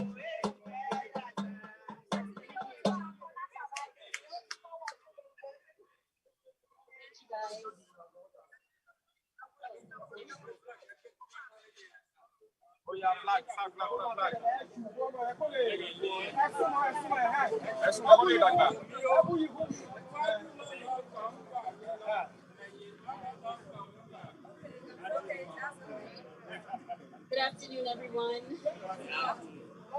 Thank you so much for giving me the privilege to speak on behalf of the Yoruba nation about a cause that is important to us all, not just as a tribe, but also as a nation. Freedom, what does it mean? According to Merriam-Webster, it is the quality or state of being free with the absence of constraint in choice or action. There are plenty of other definitions ranging from the power or right to speak or think as you would want without hindrance or restraint, to the state of being imprisoned or enslaved, of not being imprisoned or enslaved, and familiarity or openness in speech or behavior. However, when associated with liberty and autonomy, it means giving oneself their own laws and with having the rights and the civil liberties to which to exercise them without undue interference by the state. Today, I would like to talk about the freedom of speech and expression and what it means to be. The 1999 Constitution guarantees the right of every Nigerian to freedom of speech and expression. Section 39.1 states that every person shall be entitled to freedom of expression, including holding opinions and receiving and imparting information without interference. Despite this constitutional protection, the Nigerian media was controlled by the government throughout much of its history. Even to this day, we saw the infringement on October 8, 2020, with the 2-week-long End SARS movement, one that was forced due to police brutality and harassment and extortion in Nigeria. By the very constitution that our country is governed by, any Nigerian, regardless of their affiliations and tribe, has the right to speak up and speak out through protest about the issues that ran rampant in their country and their tribes. As we all know, that was not the case. A video that went viral of a man allegedly being killed by the notorious Special Anti-Robbery Squad was a catalyst to demonstrations and protests that were led predominantly by young Nigerians and Yoruba people, alongside many celebrities and activists from different cities. On the night of the 20th of October 2020 at about 6:50 p.m., members of the Nigerian army opened fire on unarmed NSARS protesters at Lekki Toll Gate in Lagos State, Nigeria. Amnesty International stated that at least 12 protesters were killed and dozens were left injured during the shooting. At least 56 people died across the country during the protest. While this was a tragic and unforgettable mark in our country's history, we couldn't forget what came after as a result of the bravery and sacrifice of these people. The Nigerian economy suffered a huge loss of billions of naira, approximately 700 billion, resulting from the protest, with major roads blocked and economic activities brought to a halt. Following the protest on October 22nd, 2020, Nigeria dissolved the special police force that was at the center of protest against the brutality. The government said a special presidential directive had ordered the immediate dissolution of the squad. Secondly, another example of standing strong in the face of adversity is the case of Chief Sunday Adeyemo Adeyemi, also known as Chief Sunday Igboho. Following the brutalities in the form of killings, rapings, destruction of properties by some notorious Fulani herdsmen, and the lack of support from the Nigerian government, Chief Sunday Igboho stood up proudly for this, despite the dangers of doing so. Imagine being afraid to stand up and speak out against atrocities being committed against your people in a country you've belonged to your whole life. He made it clear that if the herdsmen would not live in peace in Yoruba land, then they must leave. He led the people in protest against the loss of human life, sexual harassment of human life, acquiring of weapons and arms, reduction of quality of social relationships, reduction of social support, and high cases of rape perpetuated by these herdsmen. As we all know, no good deed goes unpunished. Because of his stance, Chief Sunday Igboho became a target. The Nigerian government planned an ambush at his residence that left 2 men dead at his house. His house and car were destroyed, and there was also an attempt on his life.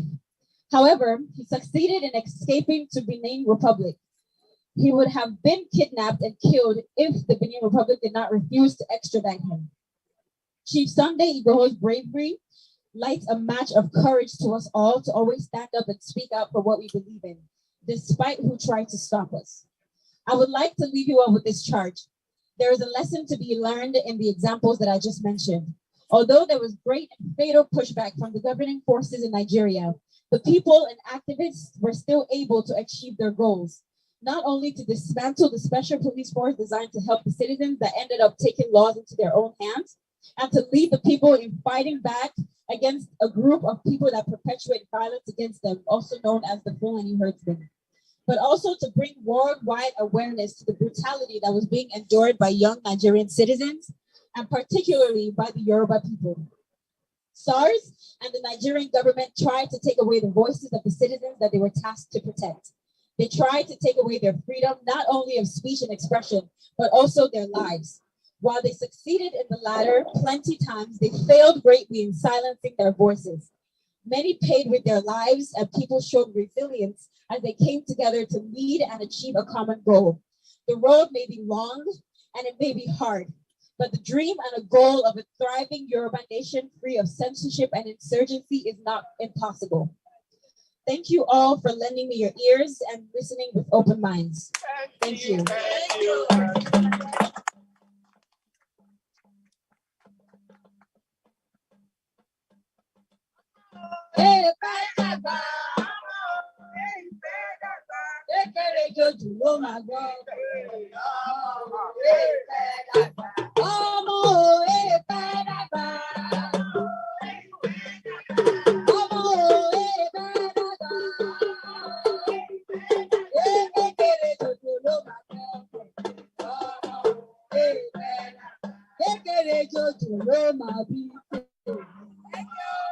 Thank you. Thank you. That's a beautiful one from Esther. Àwọn ọmọ wa ikú ò ní pa wọ́n mọ́ wa lójú o. Gbogbo àwọn tí àwọn dáràndáràn kan ti fi ọmọ pa wọ́n lẹ́kún. A máa dúró ìṣẹ́jú kan fún gbogbo àwọn tí wọ́n ti bá ìṣẹ̀lẹ̀ ìjàmbá ní orílẹ̀-èdè location 9. Onírúurú látọ̀dọ̀ àwọn dáràndáràn, àwọn Nàìjíríà. A fẹ́ lọ nínú ìṣẹ́jú kan ẹ jọ̀ọ́, everybody let's show the kind of respect to them. Ní ìṣẹ́jú kan.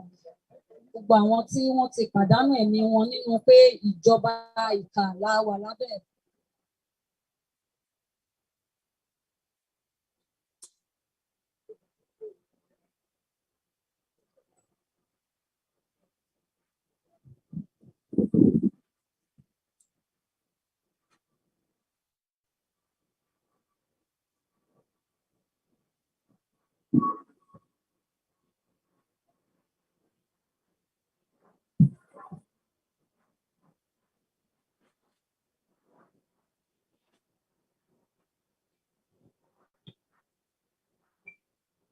May their souls rest in perfect peace. May their souls demand vengeance over all their killers.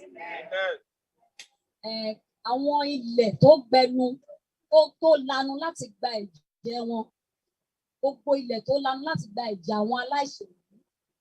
Torí wọn ò yẹ fún ikú kí ilẹ̀ yẹn kó béèrè ìdájọ́ lórí gbogbo ẹni tó pa wọ́n. Àṣẹ ti mú. A ti ń parí lọ díẹ̀díẹ̀. Ẹ jẹ́ ká tún pe ìkan lára àwọn bàbá wa tí ọmọ bá ní ìlú. Best Prince Adédoyin, where are you? Okay. Kò tí ẹ ṣe tí ìfìlà adé tí ajá. Bàbá ń bẹ láàfin, bàbá ń bẹ láàfin, ọmọ bá ń bẹ láàfin. Ẹ máa bọ̀. Adédoyin ń bẹ láàfin rẹ̀, ó ń bẹ láàfin. Báwo ètò ìkóṣà?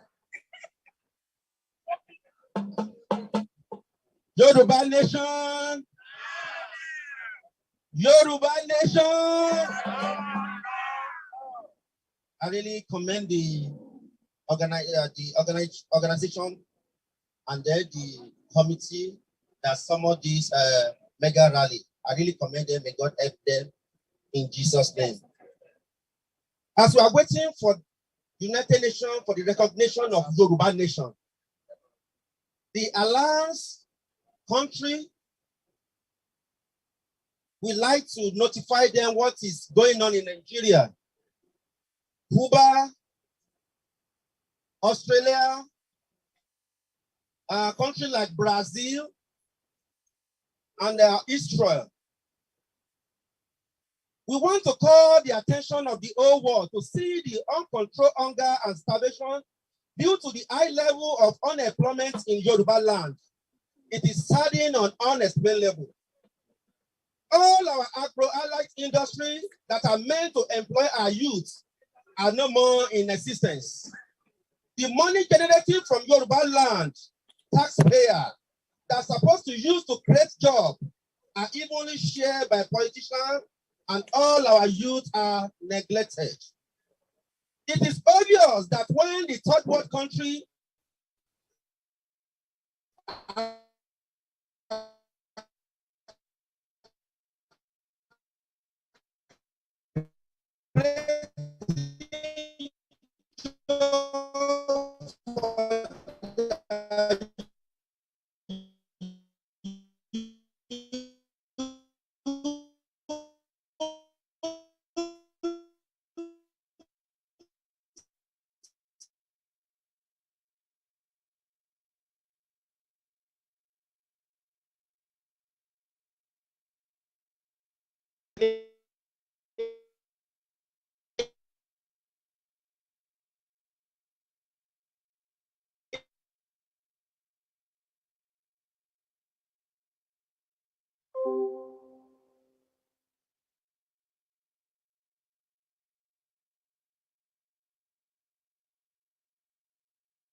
Hey, Joe, unmute, please. Unmute. We can't hear you. Gbonyin, unmute. Can you unmute? Okay. Can you do that? Okay. I can see there's a resemblance. Gbonyin, you are still muted. You are still muted. You got to unmute. We can't hear a thing. We can't hear a thing. You got to unmute. That's better now. They work with the federal government. They are not representing us. Now we say we don't want them also because they fail their possibilities. They fail their position. The lack of the knowledge. The lack of what is going on. The lack of the integrity. We don't want them anymore. What we want now is our land. To save our land. To save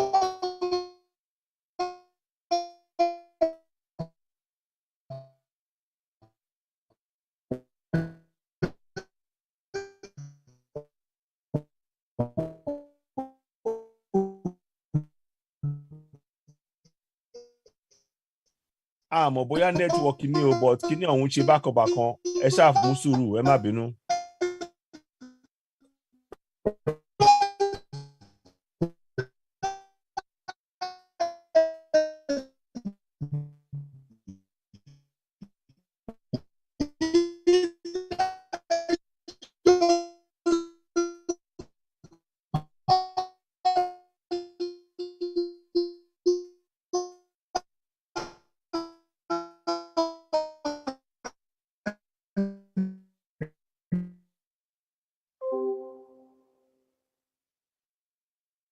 Ṣé rí pé mo sọ pé ó lè jẹ́ pé ó mẹ́hẹ, wọ́n máa padà wá, wọ́n á gbìyànjú àti padà wá, kò ṣe nǹkan kan,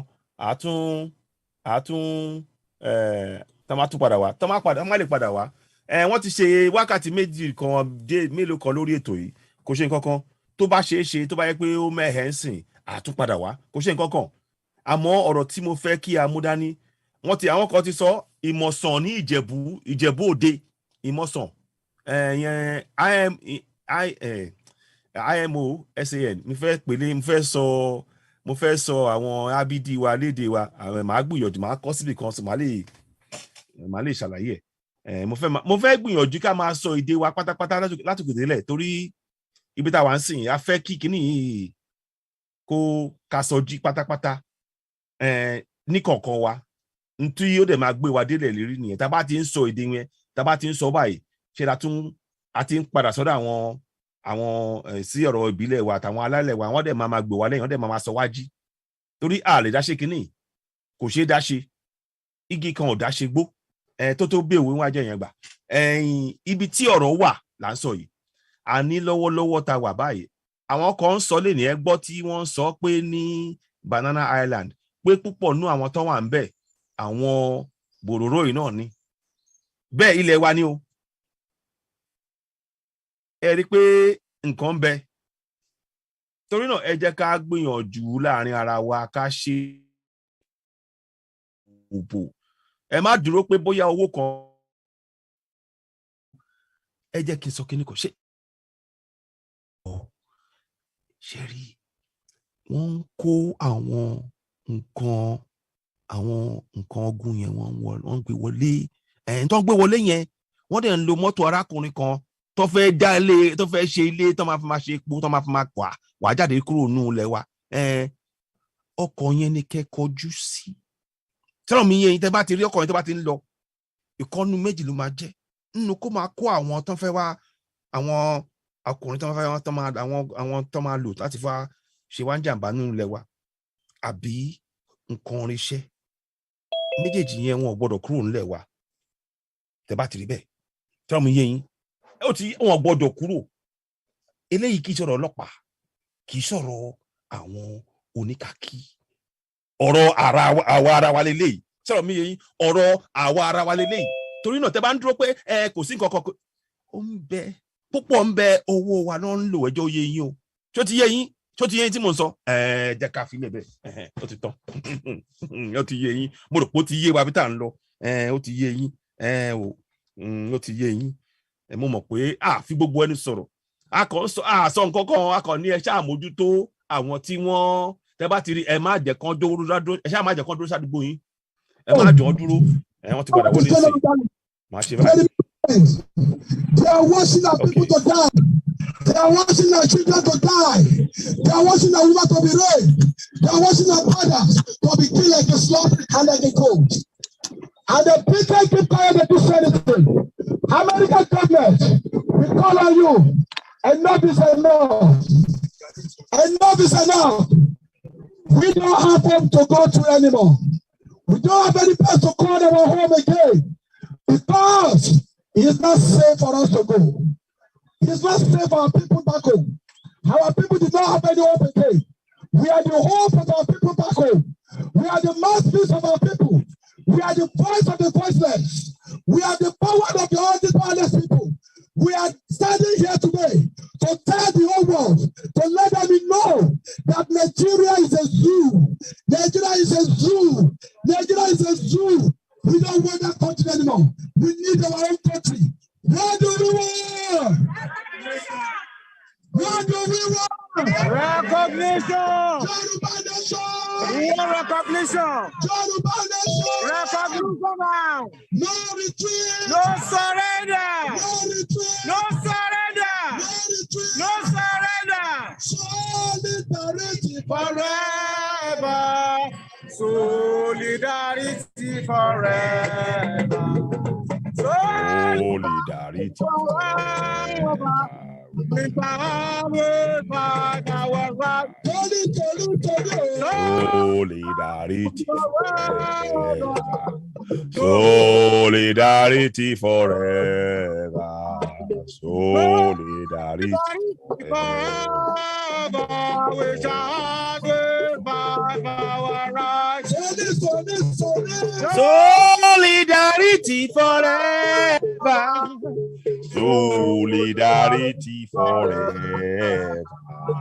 Solidarity forever. We shall always fight our right. Onídàra fẹ́ni tó bá dalẹ̀. Onídàra fẹ́ni tó bá dalẹ̀. Onídàra fẹ́ni tó bá dalẹ̀. Àfi tó bá kó so. Onídàríjì fẹ́ni tó bá dalẹ̀. Onídàríjì fẹ́ni tó bá dalẹ̀. Onídàríjì fẹ́ni tó bá dalẹ̀. Àfi tó bá kó so. Abẹ́ni. Now.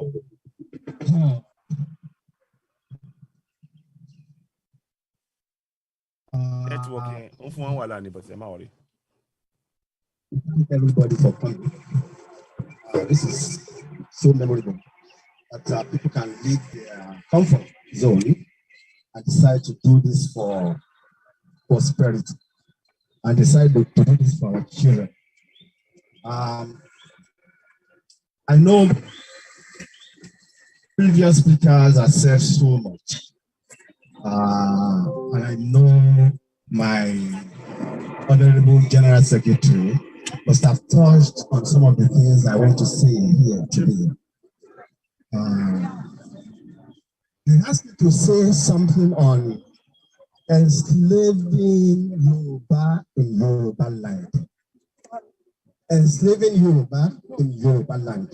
So when I was thinking about this, I felt so disgusted. How can you enslave somebody in his own house, in his own land? It's disgusting. It's so disgusting, my brothers and sisters. How can you enslave somebody in their own house? And that is what we are going through in Yoruba land, in Oodua land. I will not belabor what some of the people might have said. I will just touch on a little bit on slavery, the Yoruba people, Hausa Fulani people, and my brothers, the Indigo brothers. And the cross of my message actually is going to be APR. I said APR is not the bankers' annual percentage rates, no. My APR is so different. Because of my message is APR because A stands for appreciation, my P stands for perseverance, and my R stands for respect for one another in our pursuit of Yoruba land. We have to respect one another in our pursuit of Yoruba land. Let me say one thing. Slavery, as Webster Dictionary defined it, is a condition in which one human being was owned by another human being. This staff I have in my hand, for people that come from Saliko, you know,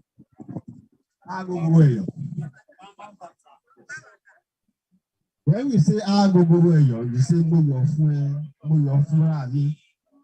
I'm happy for you and I'm happy for myself. This journey we are taking is a journey of happiness. You might not understand now, but I'm going to break it down. It's a journey of happiness, and we're going to be happy at the end of the day. We might be in our graves by the time we realize that point of happiness, but we're going to get there. I promise, and I know we're going to get there. How can you say you own another human being? Who are you to say you own another human being? For all religions all over the world, Hinduism, Buddhism, Shintoism, Taoism, Christianity, Islam, Orthodox, Yoruba traditional religion, none accept and appreciate the fact that you own anybody. None at all. And you have to be serious about this. None of the religion stood by owning another human being. You don't have a right to own them. Who are you? You don't have the right because you cannot even create that person. How can you own another human being?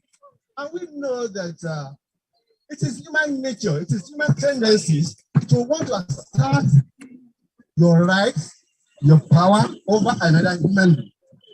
And that is what we've seen over many generations before our existence. We know what happened when we had contact with Europeans. They came with whatever they think they know, and they came to Africa and started saying a lot of stuff. But it is not their fault. It is our fault. And again, it is not our fault too. We are naturally welcoming. We love people to come to us. We love people to come to us. So we took them, we embrace them, we accept them, we accept the white and the European folks, and we took them home. It is only in Yoruba land that you're going to travel and you get to people's house, they are going to leave their room for you to sleep. That is Yoruba for you. They will be uncomfortable and make you comfortable. Their food is supposed to have with their children, they're going to give you to eat. Make sure you are comfortable because that is our nature. It's just our nature. Okay, now the Europeans did their thing, and we all know what they did. I can't go into that. This is not the forum for that. We all know what they did. They did whatever they want to do, and they pretended they left. Do you understand what I'm saying? They pretended they left. They did not leave. They can't leave because they are dependent on us. They cannot leave. That's what my brother called imperialism. Parasite on host. Another brother said parasite on host. And what do you call it? My brother Abiodun just said colonialism. And the word goes and on and on and on like that. But that's not where we are going, though.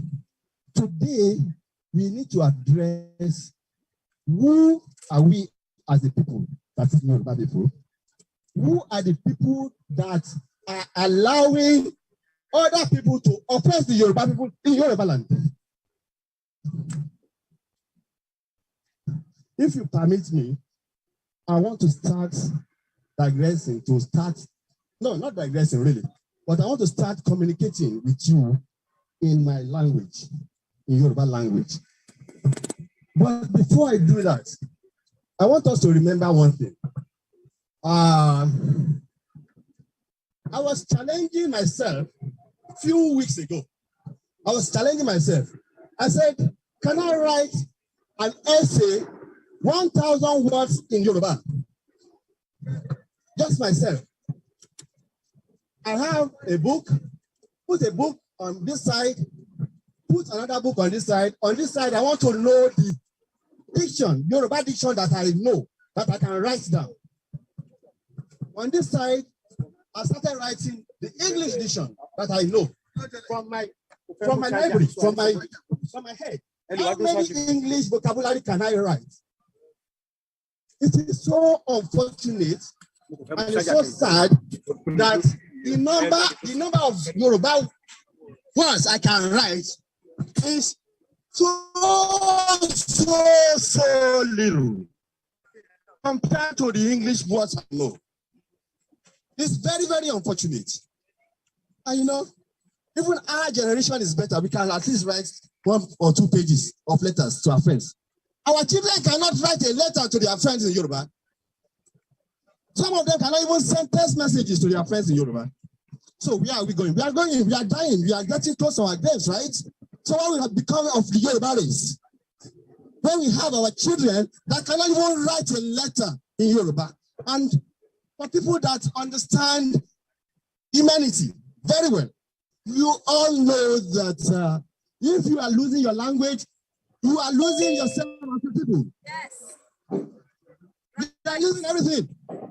I mean, I can give kudos to the theater people, I mean, Nollywood or the musicians in Nigeria that are enticing our children to wanting to know a little bit more about Yoruba. Of course, when they go to party, they spray like their mom and dad. But how many of them can really communicate in Yoruba?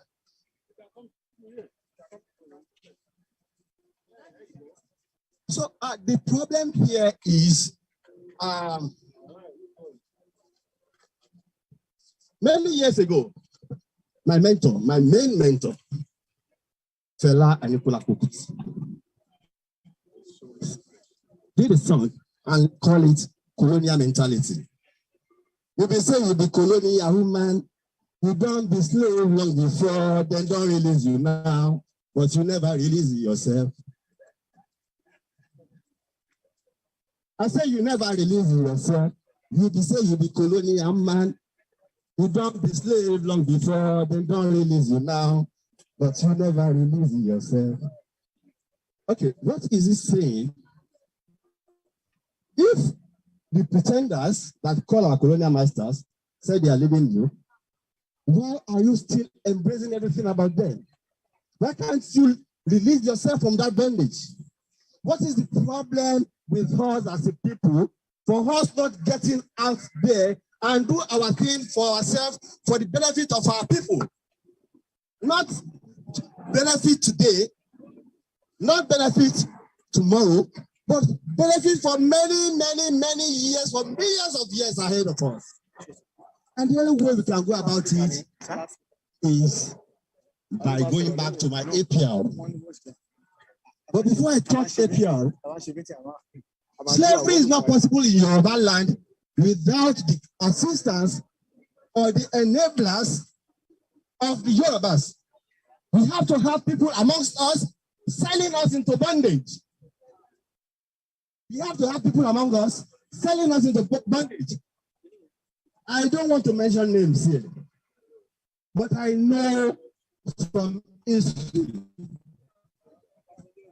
I was born in the 50s, so I know from history.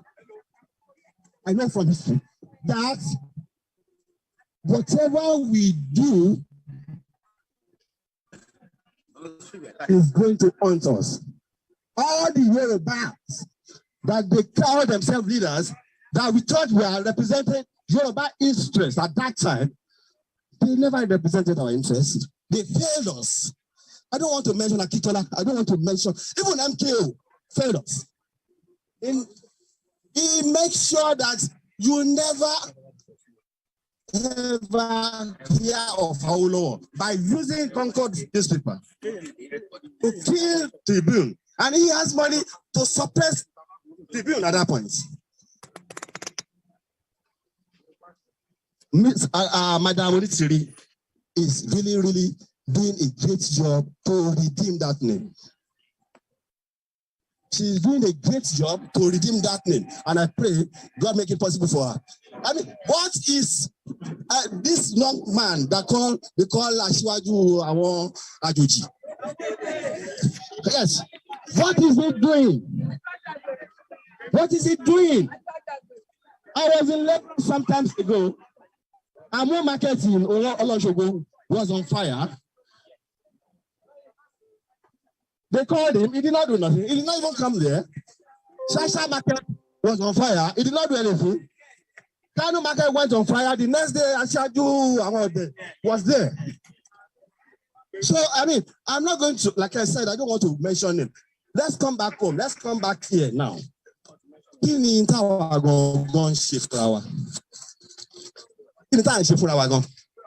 As a people. Ẹ jẹ́ ká bára wa sọ̀rọ̀. Mo sọ pé APR, when the first one, appreciation mo gbé àbí.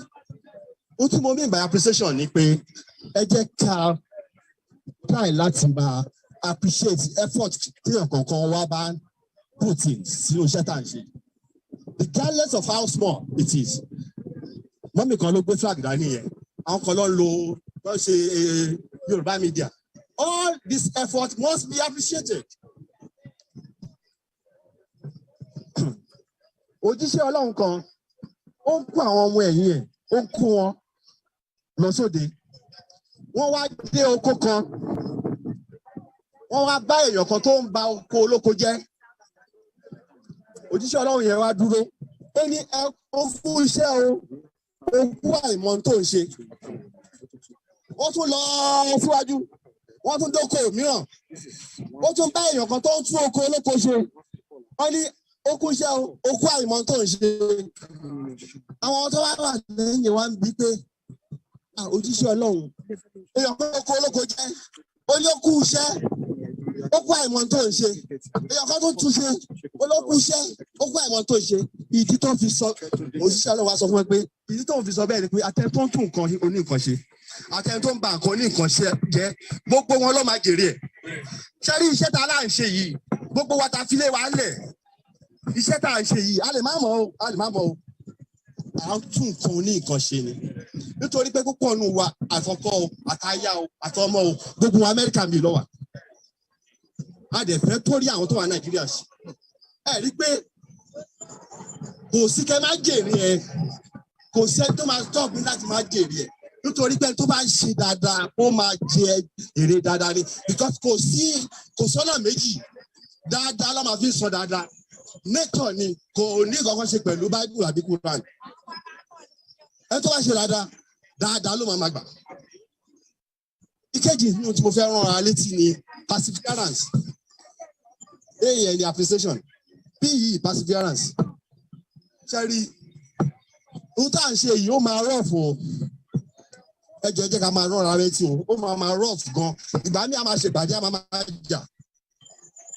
Ṣùgbọ́n àwọn olórin kọ̀ọ̀kan ní kọ̀ǹgbà kan, wọ́n ní ká ṣáà máa fún orí ìtì, ká sì tún ní tẹ́lọ́rùn.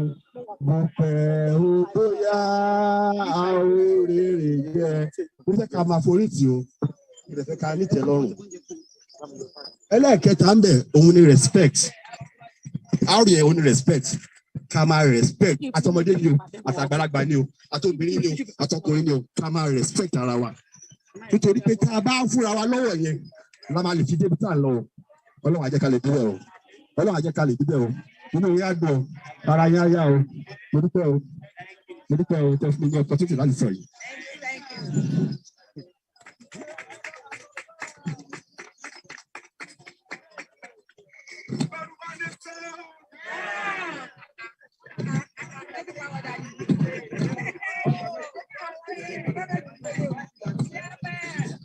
Yoruba nation! Yoruba nation! Why do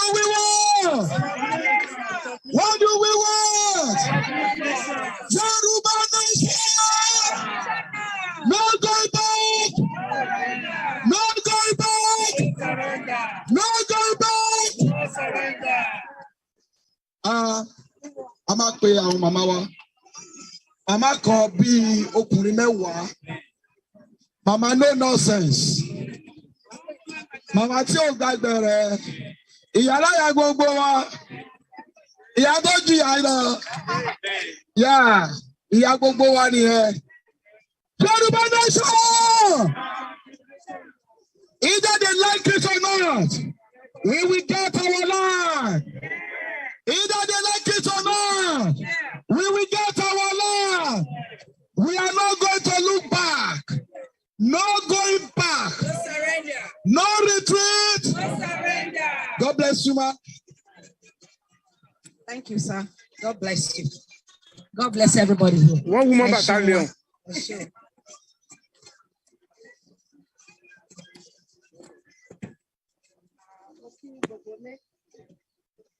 Mo kí gbogbo lé, mo kí ẹ̀yin ìyá wa, ẹ̀yin bàbá wa, lọ́kùnrin, lóbìnrin. Yoruba nation, Yoruba exit, Yoruba exit, Yoruba exit. Odua nation, we want recognition. Ohun tí mo fẹ́ sọ̀rọ̀ lé lórí ni lack of basic amenities in Yoruba land. Lack of basic amenity is in a denial in Yoruba land. I just want to mention a few. My cousin works in a cage in Lagos State. Normally, on the normal circumstances, it's supposed to take like 15 minutes to get to work. But unfortunately, in this situation, the current situation in Lagos, it will take him up to 4 hours, sometimes 6 hours to get to work. So if he's going to work, it will take 6 hours. If he's coming back, the same thing happened. So, and it has been like that forever, and nothing was done. So, Third Mainland Bridge has been constructed more than 20 years ago. Still remain the same, no expansion, nothing whatsoever. It's getting back, as a matter of fact. So these cause traffic jam, and we all know that, we have experienced it. Secondly, poor educational system. School fees went up more than 200%, no facilities and materials that students are need for learning. School buildings are collapsing, as you can see on the pictures. You can see how school buildings are. University students have not been paid. University lecturers have not been paid. As a matter of fact, in my state, Ondo State, I'm from Akure, and in Ondo State, lecturer of Ondo State Polytechnics Award is called Vosgiva Polytechnics now, have not been paid for the past 12 months. And can you think about that? Just take a minute and think about it. If you have not been paying for 12 months, how are you going to feed? What do you think is going to happen? How about if you get sick?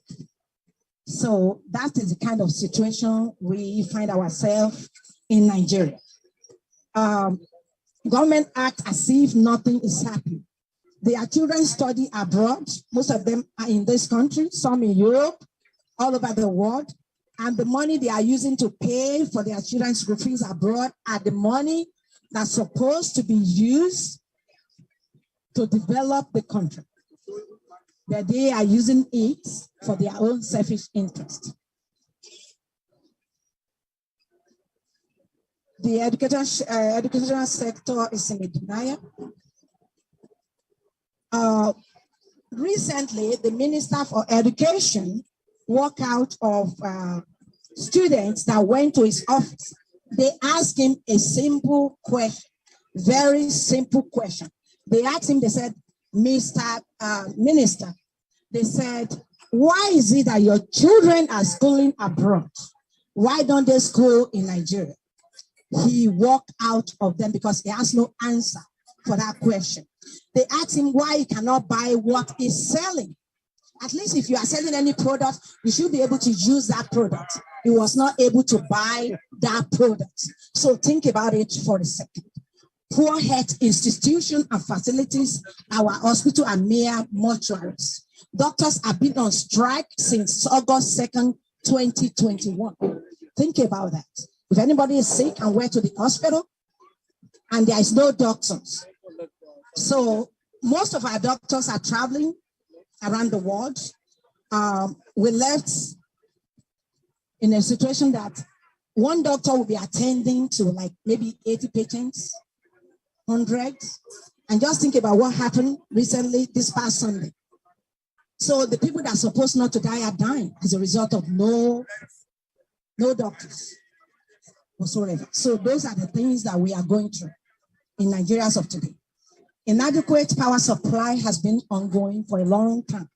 Yoruba are meant to be paying electricity usage in the north. So either you use the electricity or not. Most of us here, we have houses in Nigeria, and they will be sending the bills to you, even though you did not use it, because whatever they use in the north is being spread out on us, we in the south. So we ended up paying their bills for them. That's how the system is being designed. And that's the reason why we are calling on the president, Joe Biden. I know you are a good person. The vice president, Kamala Harris, the United States, to please come to our aid before it's too late. Please come into our aid. This is a 911 call. It's an emergency. Nigeria, we are more than 270 million. Can you think about it? If anything happened, people will trip out. People will fight for their life. Please and please and please. We don't want to come to this country being illegal. We don't want to be a refugee. We want to build our own nation, which is Yoruba nation. Yoruba has been, we have been in a system before 1960. So please and please and please, you know what is going on. We are telling you now. I know you have heard about it. You know what is going on now. Please come into our aid. Help us. Please help us. We need your help.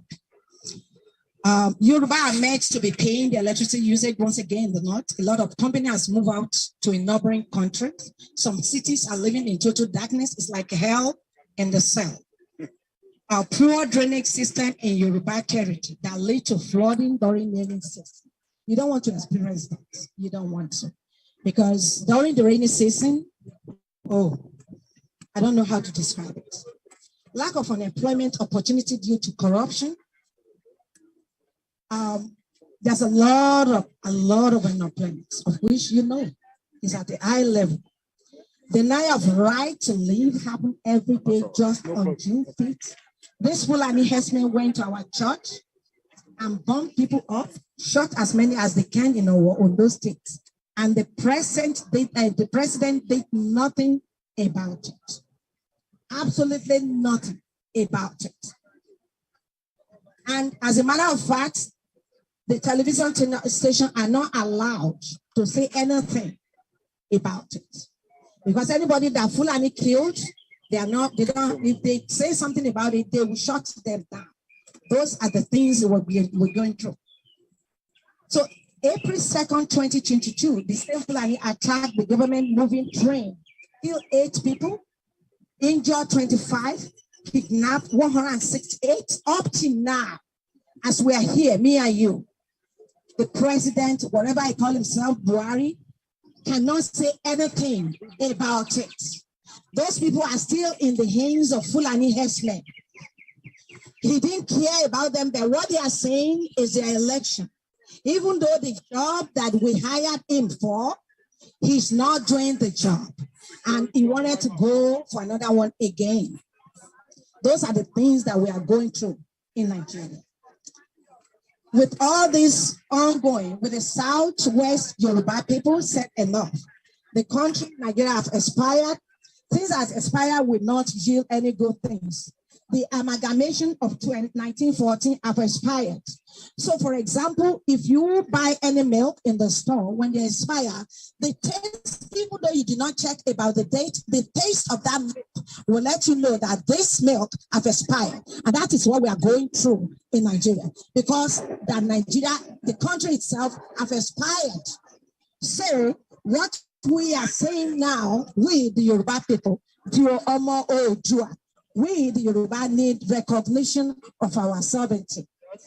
To the United States government, to United Nations, to the entire world, we need recognition as quick as possible, the people of Yoruba. And we have signed 5.1 million You can see us here today. We might not be up to 1,000, but more than 5.1 million Yorubas have signed the referendum that we are ready to go, that we can't do it anymore.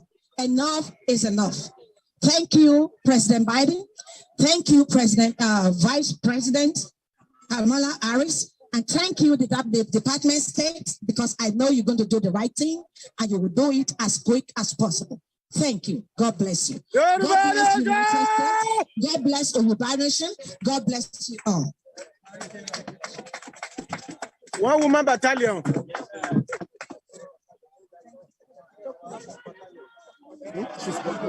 She's a battalion.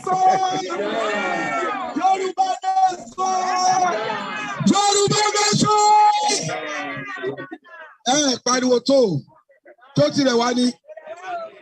Tó tirẹ̀ wá ní. Bọ́ǹfò yín náà ni. Tó tirẹ̀ wá ní. Yoruba nation. What do we want? What do we want?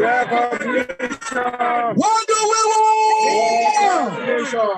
Now, a fẹ́ àwọn ìyá wa, ẹ̀yin màmá wa, ẹ mọ orí, ẹni orí ní oko ní problem. Tó bá mọ orí dáadáa. No, I think for this to joke about John, I last give 10 minutes. Ẹ jẹ́ yìí màmá tẹ́ bá mọ orin, ẹ gbéra bẹ́ẹ̀ ni gbèrí. Ṣé ẹ gbéra bẹ́ẹ̀ ni gbèrí? Ṣé ẹ gbéra bẹ́ẹ̀ ni gbèrí? Màmá olóbẹ́ bá kọrin. Màmá olóbẹ́ bá kọrin. Ìyá mi. Ẹ bá Àyàn. Àwọn àyàn lọ yàgbẹ́. Ẹ bá wa. Àyàn lọ yàgbẹ́. Àyàn. Àyàn. Ìyá ọmọba. Àyànjú. A fẹ́ kí flag bojú àwọn tó fẹ́ jó. Okay. Kí gbogbo wọn dẹ̀ bọ́ sójú agbo. Màá ní sísí àyàn sí tòsí sí. Ẹ jẹ́ kí gbogbo wa ká lọ jẹun like bí 5 to 10 minutes. By then, àwọn àyàn ti dé. Táwọn àyàn bá ti dé, wọ́n máa kọrin fún wa like 5 minutes also. Then from there we continue. Bàbá Òjó we continue from there. Ẹ ṣé, thank you so much. Ẹ jẹ́ ká lọ jẹun, ẹ jẹun, ẹ wo, ẹ jẹun ká tún jù lọlé. Bá mi gbé. Ṣé ètò bẹ́ẹ̀ ni?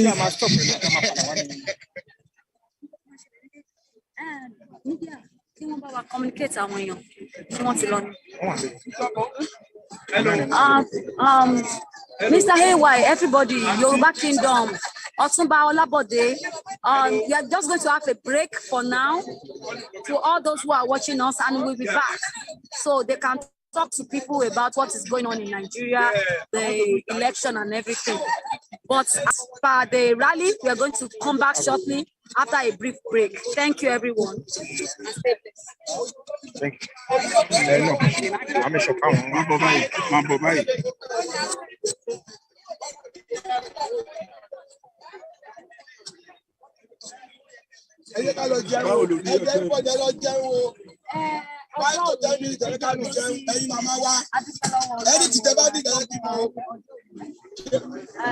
Àwọn àgbàlagbà ló sọ nípa ẹ jẹ́ lọ jẹun, ẹ jẹun dáadáa o. Ẹni tó bá lè jẹ tọ́kẹ́ pè mí. Máa ràn lọ́wọ́. Wọ́n lè já, mo fẹ́ máa play music lẹ̀. Fóònù mi lè máa lè. Máa ràn wọ́n lọ́wọ́ nù. Ẹjọ́ máa ràn wọ́n lọ́wọ́. After that, I'm going to log out.